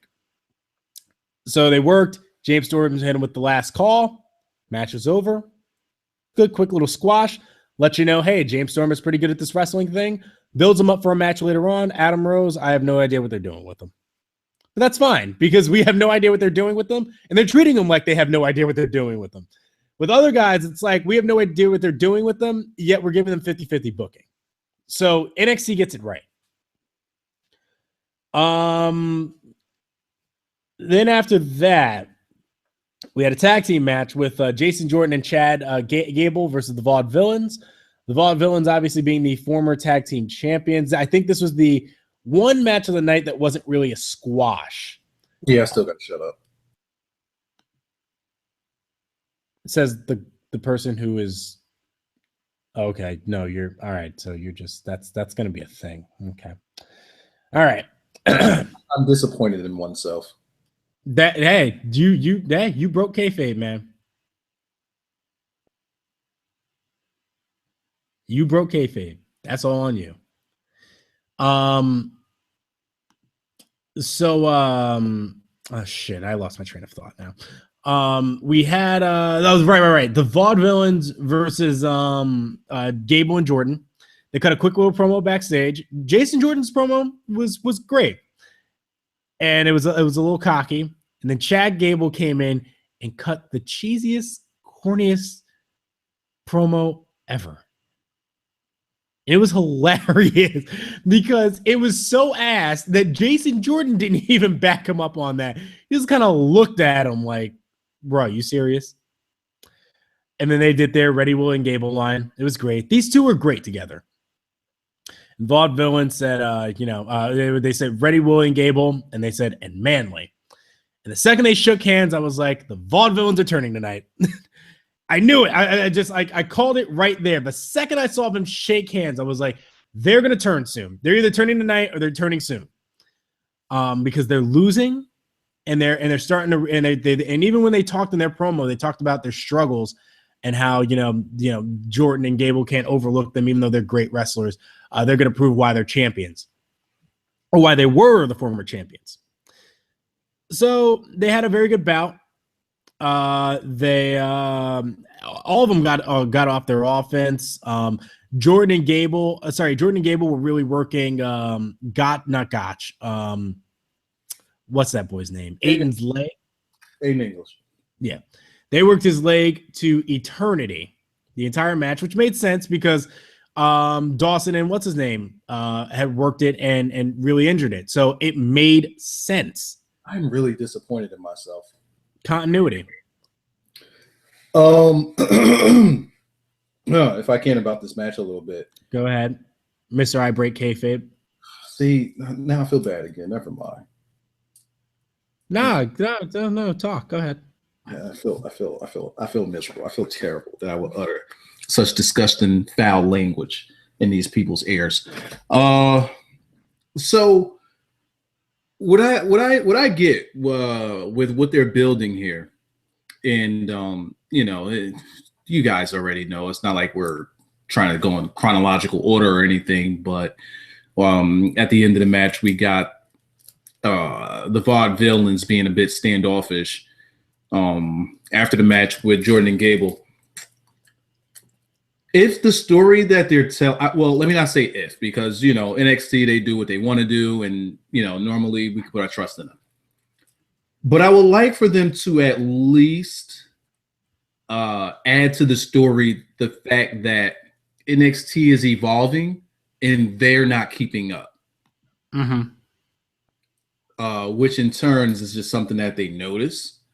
And maybe, just maybe, this is something like this heel turn or this change in direction that they're going in is Aiden English is doing and not Gotch is doing. Because there's something good in the Gotch babyface, like even by itself. Vaudevillains don't need to be together.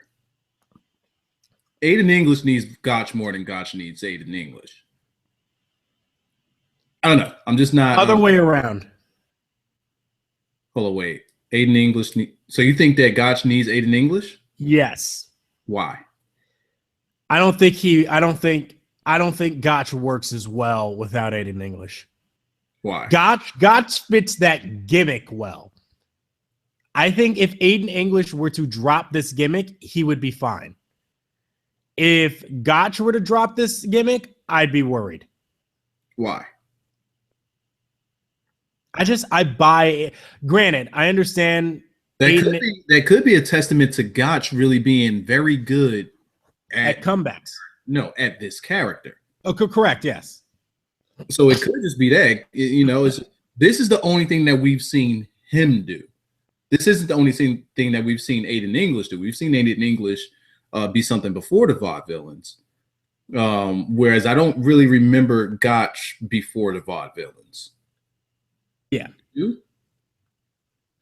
Gotch before the vaudeville. I think this was the only thing Gotch has ever been in. Yeah, because Aiden English was with someone else before Gotch. Right. And I just think that Gotch is really good. Like, has really made this character fit him. But at the same time, we don't like. Maybe there's more to Gotch. Maybe the vaudevillains could be holding Gotch back. Who knows? But with Aiden English, we've seen multiple layers of Aiden English. Mm-hmm. This one in particular, I don't like as much as his other shtick that he did before the vaudevillains. When he was just an actor. Yeah, I actually prefer that one. Okay.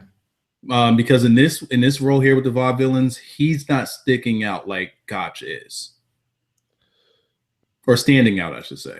I get what you mean, and I think what a lot of that has to do is with, in a lot of their tag matches, Aiden does a lot of the selling, and Gotch comes in and he does use that that offense that fits exactly what their theme is, and he gets to just run wild with it. It's easier. It's always easier to get behind the guy who's hitting the comebacks. You know what I mean? Right. Like when you get the hot tag, it's the same reason why. Like we know. Yeah, it's like we know that Darren Young is a good worker. He will work a match better than Titus O'Neil can.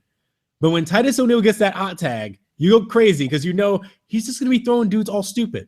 Yeah, but we know that he's ass, though. Oh, yeah, we know that he is absolute cheeks. With Roman Reigns and Seth Rollins was the worker of that team. Mm-hmm. He would sell and do all the dirty work, and then Roman Reigns would just come in, hit his power moves, spear. Did the heat look good? Yep. So that's I mean, that may not be the case here, but I think it is. Because I do think Gotch is actually a good worker, but I think that Aiden English, there's more with him. It's just we're not seeing it because Gotch always gets the hot tag. And he hits the comebacks. But Aiden English is the one doing all the work. Correct. So we are seeing him. We are. I guess that's true too. I don't know. Yeah, like if we look at the primetime players and we see Darren Young in there doing the work, we know Darren Young could work. Let me think of another one. Jordan and Gable. Gable's doing the selling, but we know Gable could work. Yeah, yeah. I'm not getting that from Aiden English. I mean, we know that Aiden English could work, but I just don't buy into him. Mm-hmm. That's there. Yeah, that's kind of hard to argue.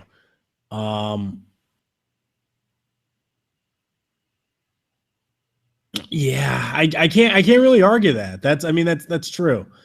What I'm getting at here is I just want Aiden English to be like the catalyst for the reason why they're turning heel, because he's been there before Gotch, so it makes sense. It'd make more sense for him being a veteran of the team to lead Gotch down this path. But if they were to ever split, right, Gotch got to come out the baby in the situation because he has that steam.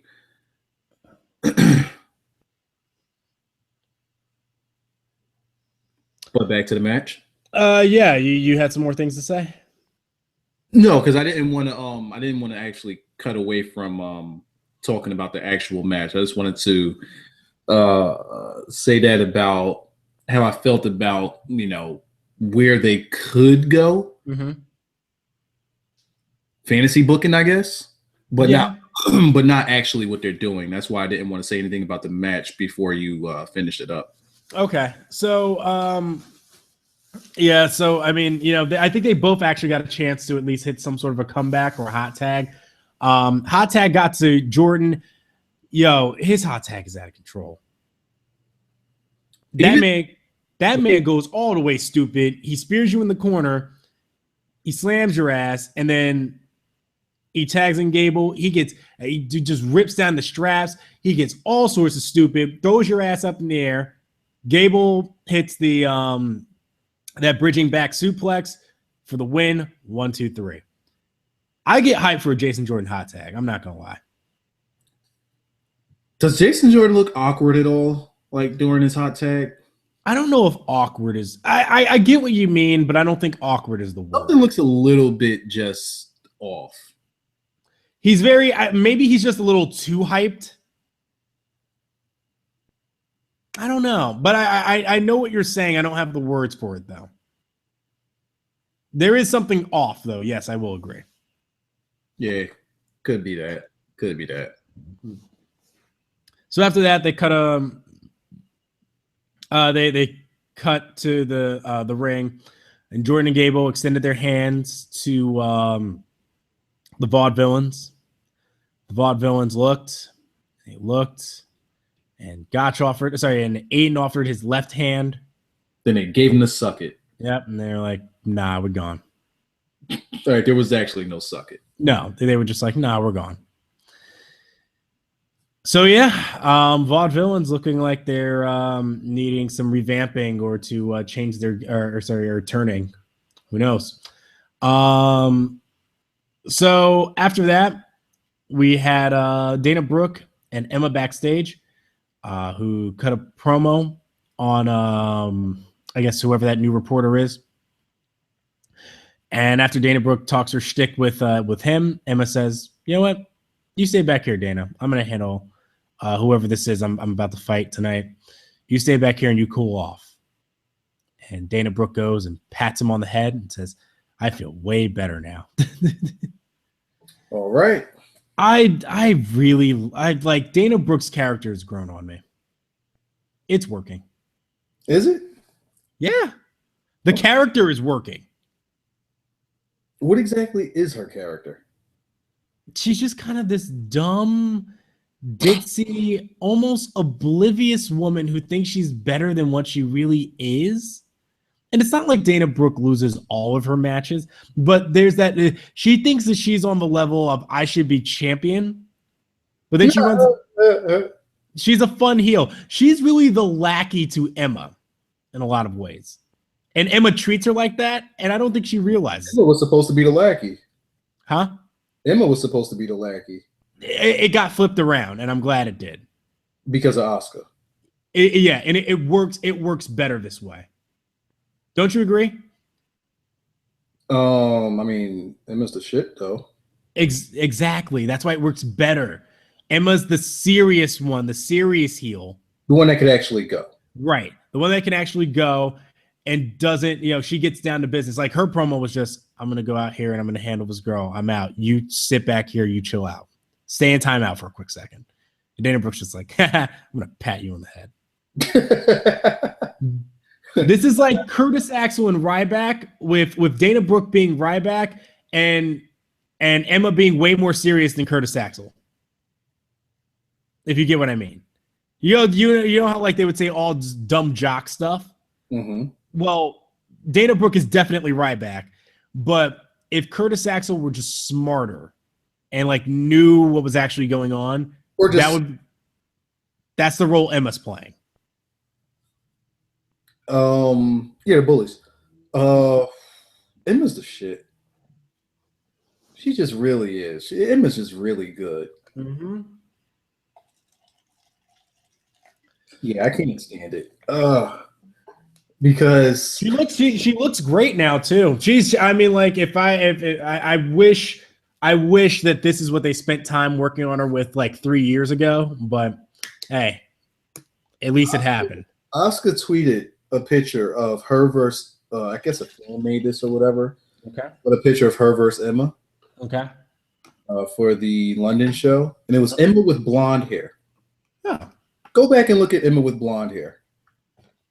She doesn't even look like the same person. No. Yeah, I know. Isn't that really weird? I looked at it and said, who the fuck is this? Oh, shit, it's fucking Emma. Mm-hmm. Completely different. Smiling and everything in that picture. No, that's not her. Asuka also retweeted someone that found a video of her putting the Emma lock on someone in Japan. She did a little dance. In there. She had the woman's legs locked, standing up. She was dancing. Oh, I see it now. Yeah. Yeah, she did the Emma gimmick going back. The good old Moodalock. She did it.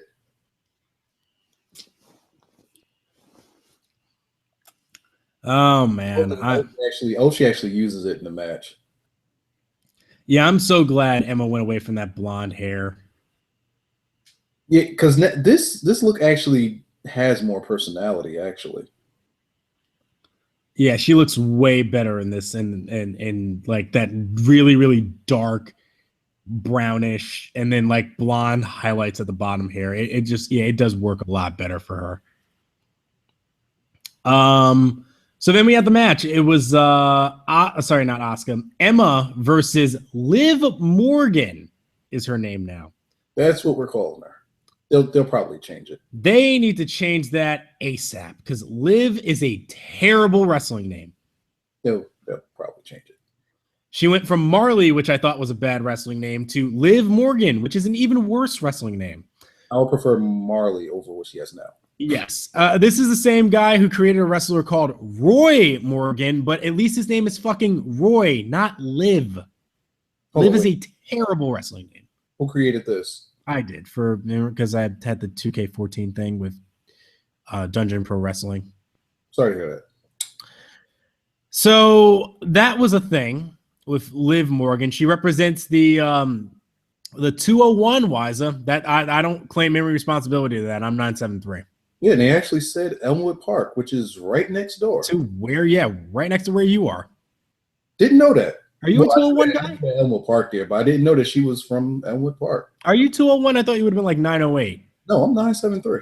Oh, you are 973. Yeah. She's Elmwood Park, which is actually, this means that she's from Patterson, Blackjack. How is she the 201 then? Well, no, let me explain this. Let me explain this to you. Okay. Elmwood Park. This is how much pieces of Patterson don't want to be associated with Patterson. Oh, okay. I get where you're getting ready to get at. Okay, go ahead. Elmwood Park actually used to be a part of Patterson. It was the east part of Patterson. And they, long time ago, they just had better property. Yeah. It was structured better. It was actually livable. It didn't look like the rest of Patterson. So they kind of sectioned themselves off. Mm-hmm. And they actually recently did it over here near where I live, where it used to be called West Patterson and it's now called Woodland Park. Yeah. So what they did was Elmwood Park actually used to be the eastern part of Patterson. And once they changed that, it became part of Bergen County. Yeah. Bergen County's main area code is 201.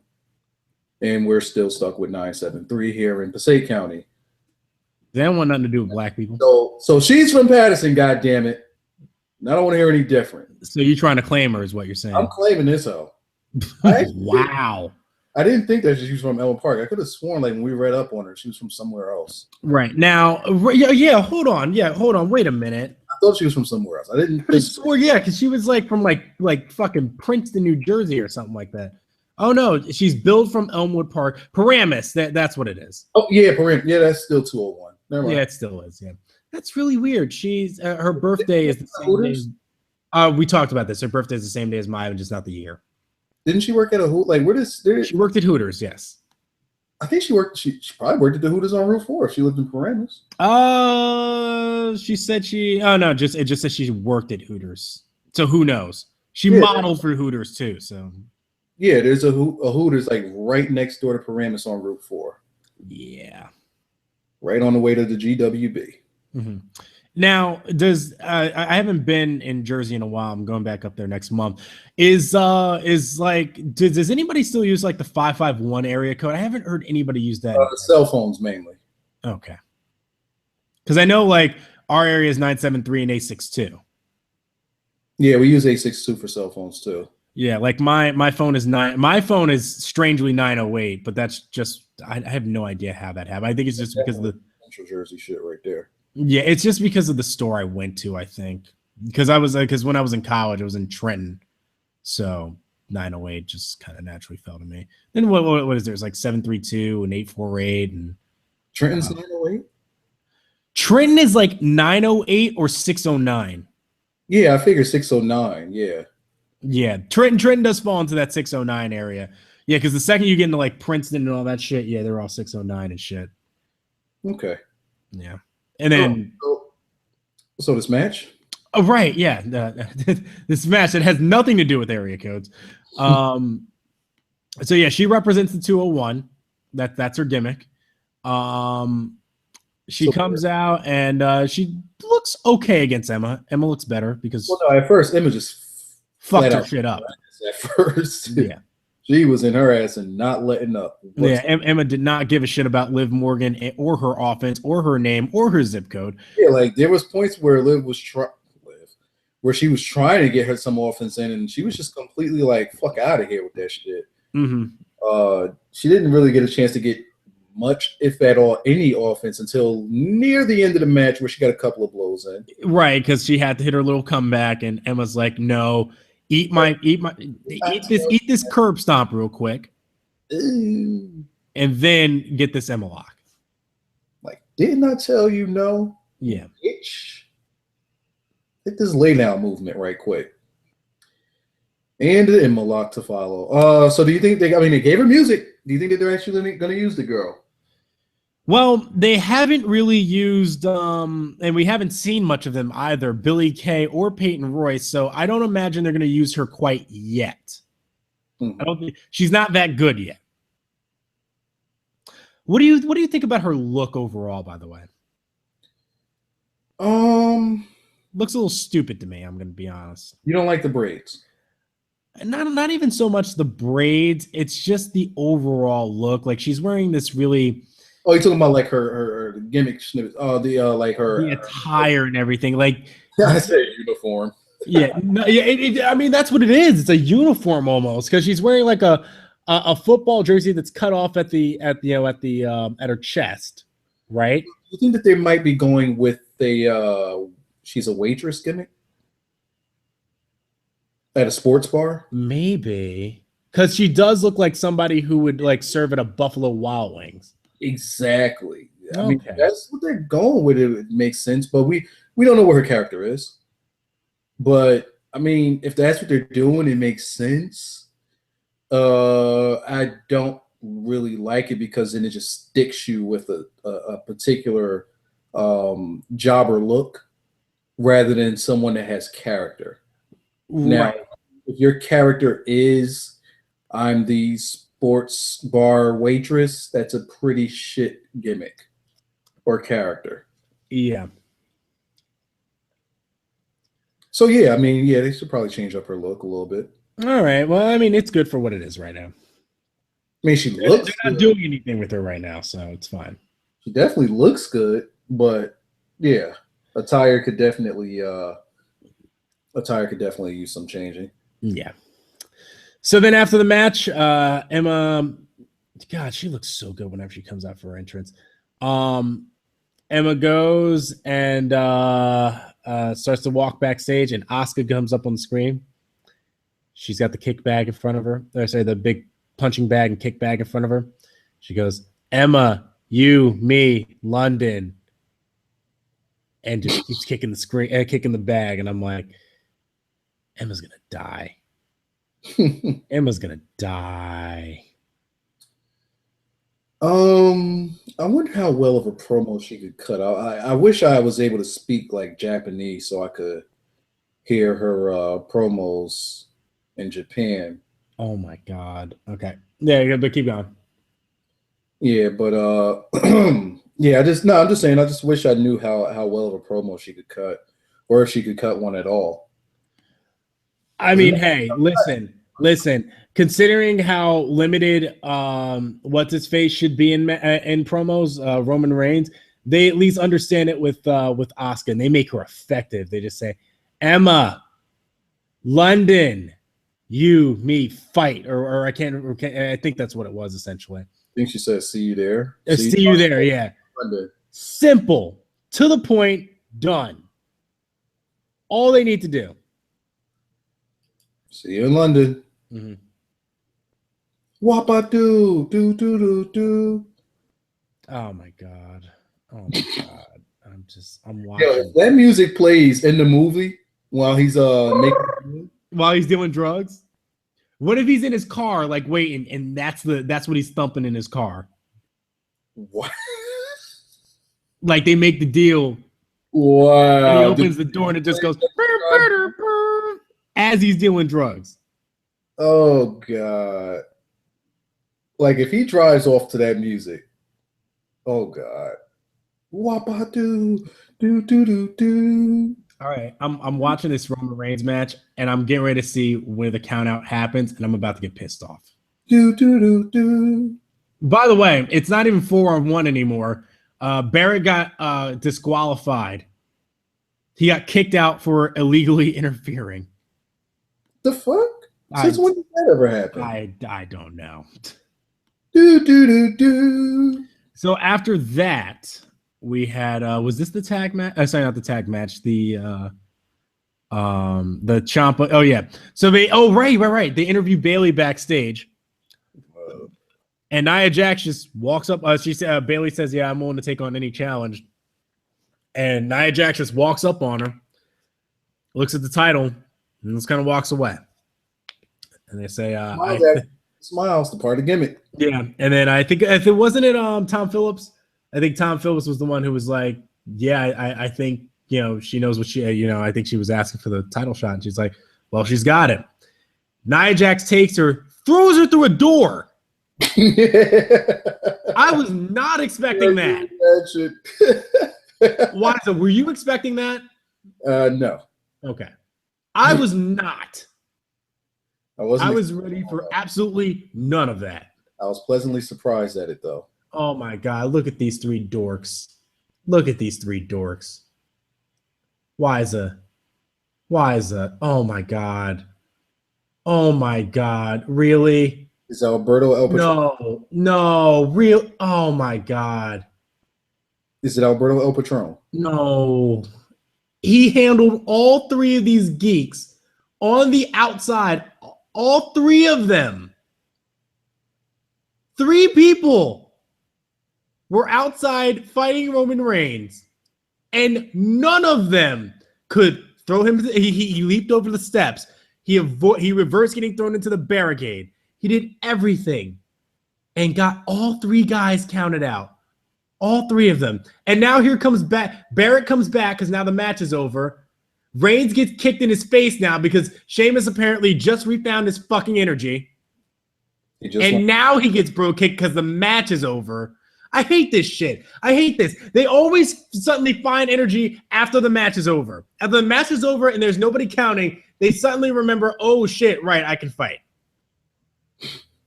Fucking hate this show. God, I hate this fucking company. Anyway. So, yeah, Bayley gets put through her door. And she walks off. And Nia Jax walks off. Bayley's sitting there dead. Why can't heels do this? I don't know why. Oh my! It just mind boggles me that heels don't do this on the main roster more often. Lay the baby face out. You can build some sympathy. Vince don't like you having heat. Got to be able to make some merch off you later. And they did this with the women. She sent Bayley through a door. Fuck your feelings. Loved it. I loved it.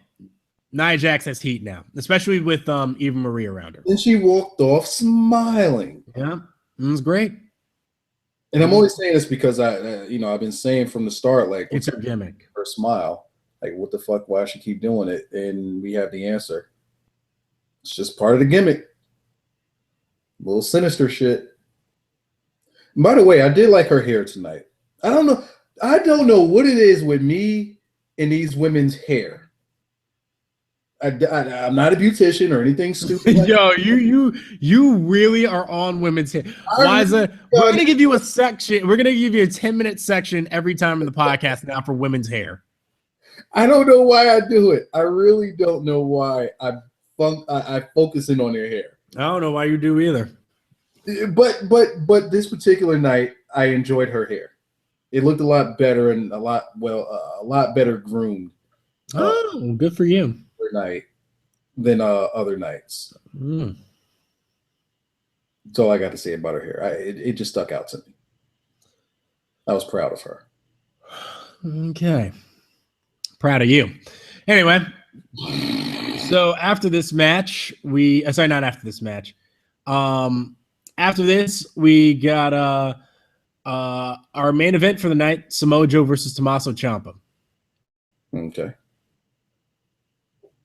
I was shocked to find out that this match was 6 minutes. Shocked. Well, you felt like it went short? I thought it was maybe 10. Maybe just because I thought the time just passed by really fast. It was only because these guys were brutal to each other. Yeah, they went in. It was only 6 minutes? Yeah, only 6 minutes. This match went longer than the Dean and Reigns match. No, the Dean and Reigns match went longer than this. It did. No. Yeah, it did. Duh. Yeah. Wow. I legit thought this match went 10 minutes. Huh. No, it had to, because didn't it start at 9:50 or 8:50 or whatever the time that is, and it went off just before 10 o'clock or 9 o'clock or whatever time that is? I don't know. I think it started 53 minutes and then went at 59. So that's 6 minutes to me. What we got here was a match with pretty decent stuff. The story was about Joe. Right. The wrestling, this was a lot of the wrestling matches tonight were different wrestling matches. We don't get this on Raw. On Raw, they wrestle the same match 100 times over. I was about to say that this match told a good story, but then I really had to pause the brakes. Okay. Because it almost told a really good story. Well, psychology-wise, it almost told a good story, but they got away from it. The psychology was Joe working that arm. But they went nowhere with it in the end. Why? Correct, yeah. Why did they just go nowhere with that? Can't explain it. Okay. Joe worked that arm, and anytime Ciampa would get a comeback going, Joe would go right back to that arm and slow him down. Yeah. Eventually, Ciampa stopped worrying about the arm and started working Joe's arm and completely started no-selling his own arm. It became a strong style match, and then they completely forgot, oh, right, we're selling things. It just became about brutal, strong style strikes. Which was good. It was they got their shit in really good. Right. It got over. That got over, but I understand where you're coming from. I like Joe in this match. I like Ciampa selling. But I particularly like Joe because this was Joe pretty much saying, this is a different Joe that you're gonna see, Finn. This was not a wrestling match. They were not here to grapple. They were here to beat the shit out of each other. They were here to fight. Yes. This is Joe saying, Finn, this ain't what you used to. This ain't what you signed up for, buddy. Tag team partner that you had before, that's all great. It's all well and dandy. But I think I need to introduce you to Samoa Joe. Yes. When I watched this match, I felt that we had Joe is going to kill you, Joe. And I'm talking about ROH Joe. I'm talking about way back Joe, where Joe legit looked like he is just going to fuck your world up. Somewhere towards the end of this match, I think Joe just got tired of Tommaso coming back on him. Yeah. And he had him in the corner. I think he just hit him with a normal little arm thrust. Arm thrust, yeah. He backed up and he just threw the meanest kick in the world straight in his face. I was like, yo. Is that when he folded up in the corner? Yes. That shit was so unnecessary. I tried to kill this man. Where I legit felt bad for Tommaso. Tommaso turned Daniel Bryan-esque babyface after that. I felt bad for him, but then he'll work a good comeback and get some command going. Yeah. But then Joe would just cut that shit off so fucking clean. Mm-hmm. This was a great match to sell Joe as a monster. This was great. Yes, because it looked like there was nothing Tommaso could do to stop him. Uh-huh. I'm with that. That's if you're selling me on this match with Finn, yeah, Finn, I'm gonna need you to go on ahead and paint yourself a little bit, bro. Yeah. You're gonna need a little bit of paint, bro. Because Joe, no, you're gonna need like some primer. Like then put the paint on top of that because he's gonna slap that paint off you. Joe, I'm gonna need you. I mean, Finn, I'm gonna need you to put a little blush on, big bro. Put a little blush on, some eyeliner, some shit. God damn it, because Joe might kill you. Oh shit! Hold on. 1 second.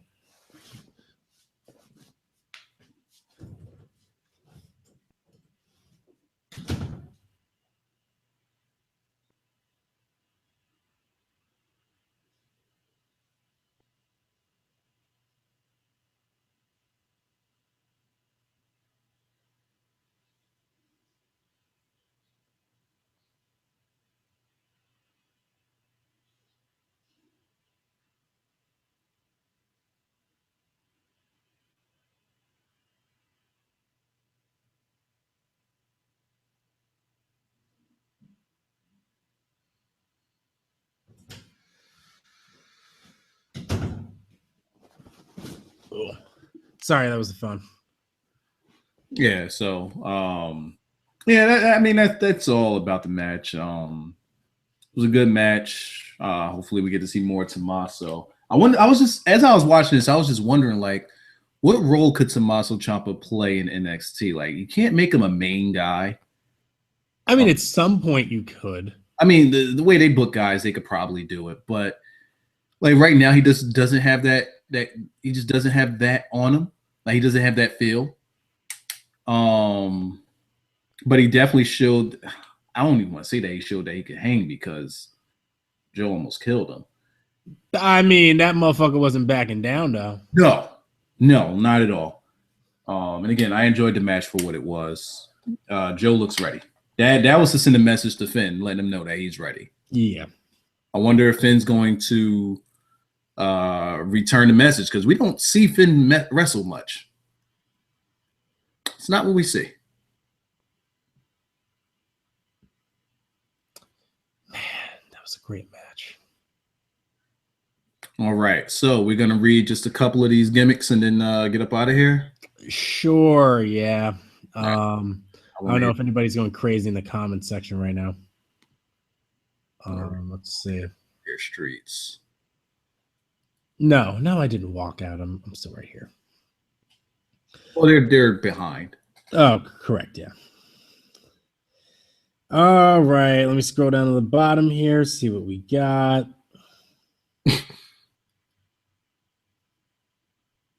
I like this. Everybody's on their A game. They send it in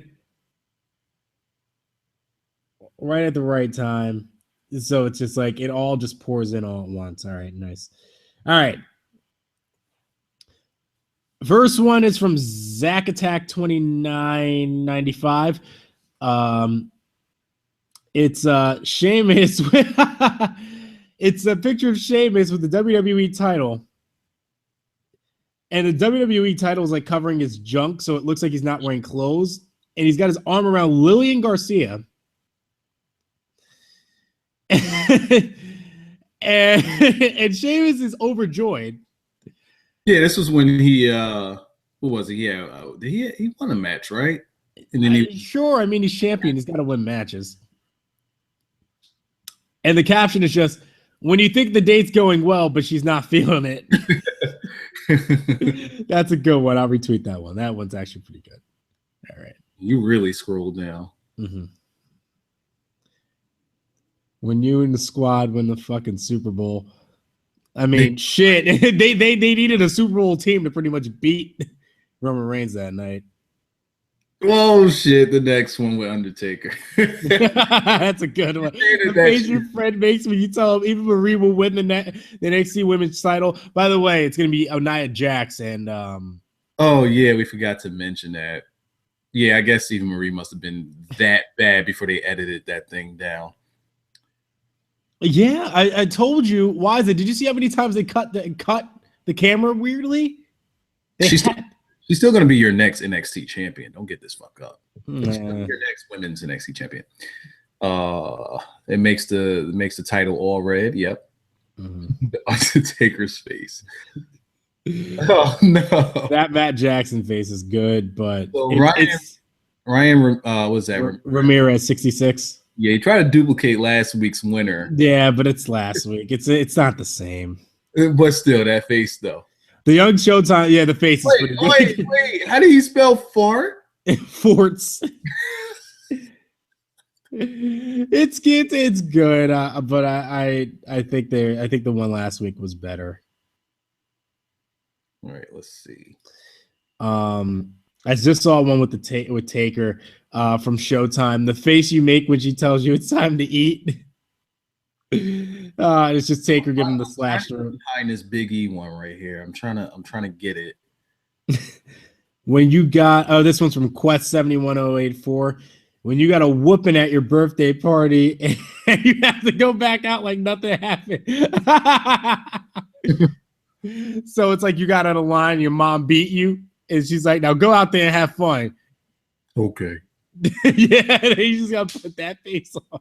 When she says, let's use toys tonight. Hornswoggle. That's a good. The GIF is pretty good. Oh no, the next one. No, I'll just retweet this one. I know it took a second to register, but when you seen his face, yeah, oh man, oh god, I'm just the boss in HD. I just retweeted it. Just see it there. I can't read that out loud. That's awful. It might win, but that's awful.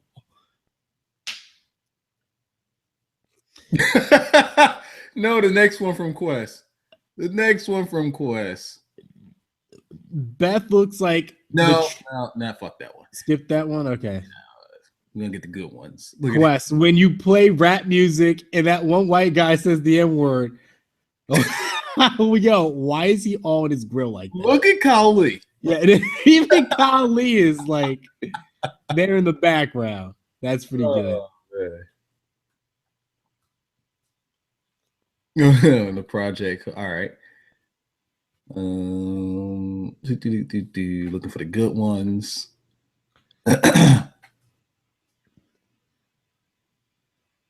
Nah, fuck that one. Right, it looks like the guy that was sort of. No, fuck that. Well, that's just what actually happened. Let's see.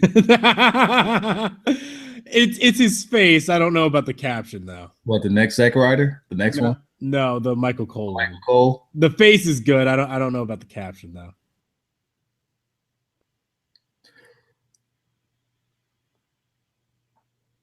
All right, just seen the face.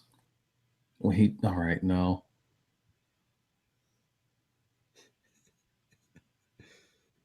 Oh, poor Charlotte.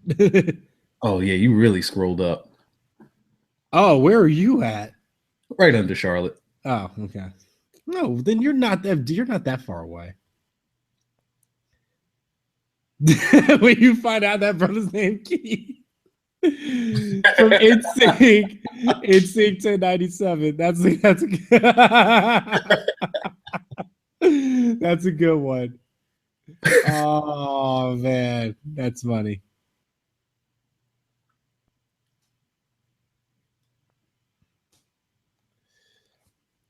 That King Kong Bundy one is pretty clean. Yeah. This next one. That one from Young Craze, when she catfished you, but you already had her doorstep. What is who is this woman? That's Lita. This can't be. Really? Yeah, that's Lita. I didn't even read the caption yet. This must be like damn, her titties look good. This must be pre-tattoo Lita. Like, oh yeah. Well, duh, there's no tattoos on her. But damn, like look at this picture. Oh man, that's clean. Oh, that's clean. It's from Showtime again. When your mom and dad raised you to be a happy Christian, but that doesn't help you pay for college. Oh yeah. Oh yes, he got the okay. He might win for just using the Ambrose Christmas sweater. Ambrose looks like he got the one gift, the one Christmas gift from the aunt who always calls you once a year, and it's the fucking Christmas sweater one. Oh no. All right, yeah, there's another one that might take a dub. So yeah, the CM Punk one was that face you make when Dixie Carter tries to make your hotline play. Make your hotline. Oh no. They put Joey Ryan in. Oh no. Okay, I'll get there in a second. The picture, yes. The caption, we got to strengthen up these captions. We got to have some strength. Yeah, the captions got to be good. We're missing out on good captions this week. That's a good one. Biggie looks like this from Chris the Boss. Biggie looks like he's trying to figure out who farted when it was really him. I know that face because I've made that face and I've done that. I've done that. I'm like, who farted? And I know damn well it was me. And tell you the baby's doing. Damn, who makes that face when they find out the baby's doing in the neighborhood? God damn, that's a Roy Ray. Yes, I've retweeted this one from the Phenomenal One. Blackjack's face when Wiser mentions the Wyatts. That's that gotcha thing. I'm gonna block him. No, don't block him, you asshole. Oh no. Jack DB 315. When she asks if the game is strong. With the Joey Ryan, though. That's out of control. Joey Ryan is clean. Gotta strengthen up the caption right there, though. Yeah, he does, yes. Caption. When she see your main chick out in public when you're with your side chick. Nah, that's not the face you make. You make the no-sell face. Mm-hmm. Oh yeah, this is Cesaro one right here. Cesaro one, man. That there's the winner for me. Slick disaster when you're balls deep and try to hold him. That's the winner for me, man. Distorted image look. Oh man. Because his head looks extra big. Then he got the bottom lip gimmick going on. You know what's funny about this Kevin Nash one? I think he makes that face about 75% of the time. Yeah, that's his normal face right now. That's actually his normal face. But the caption is Kevin Nash looks like the old dude hitting on girls at a bar with this look on his face. That's his everyday look right there. Yes. He had that look when he power bombed CM Punk. Right there. All right, we can close it up now. Alrighty, thanks a lot again, guys. Oh, wait. We need a winner. My winner is Cesaro, by the way. Your winner is the Cesaro? Yeah, I mean, that name is Slick Disaster 26 for me. I kind of want to give it to the Phenomenal One because you broke kayfabe like a bitch. No, he's blocked now. No, he's not. Yes, he is. No, he's not. You should be blocked then.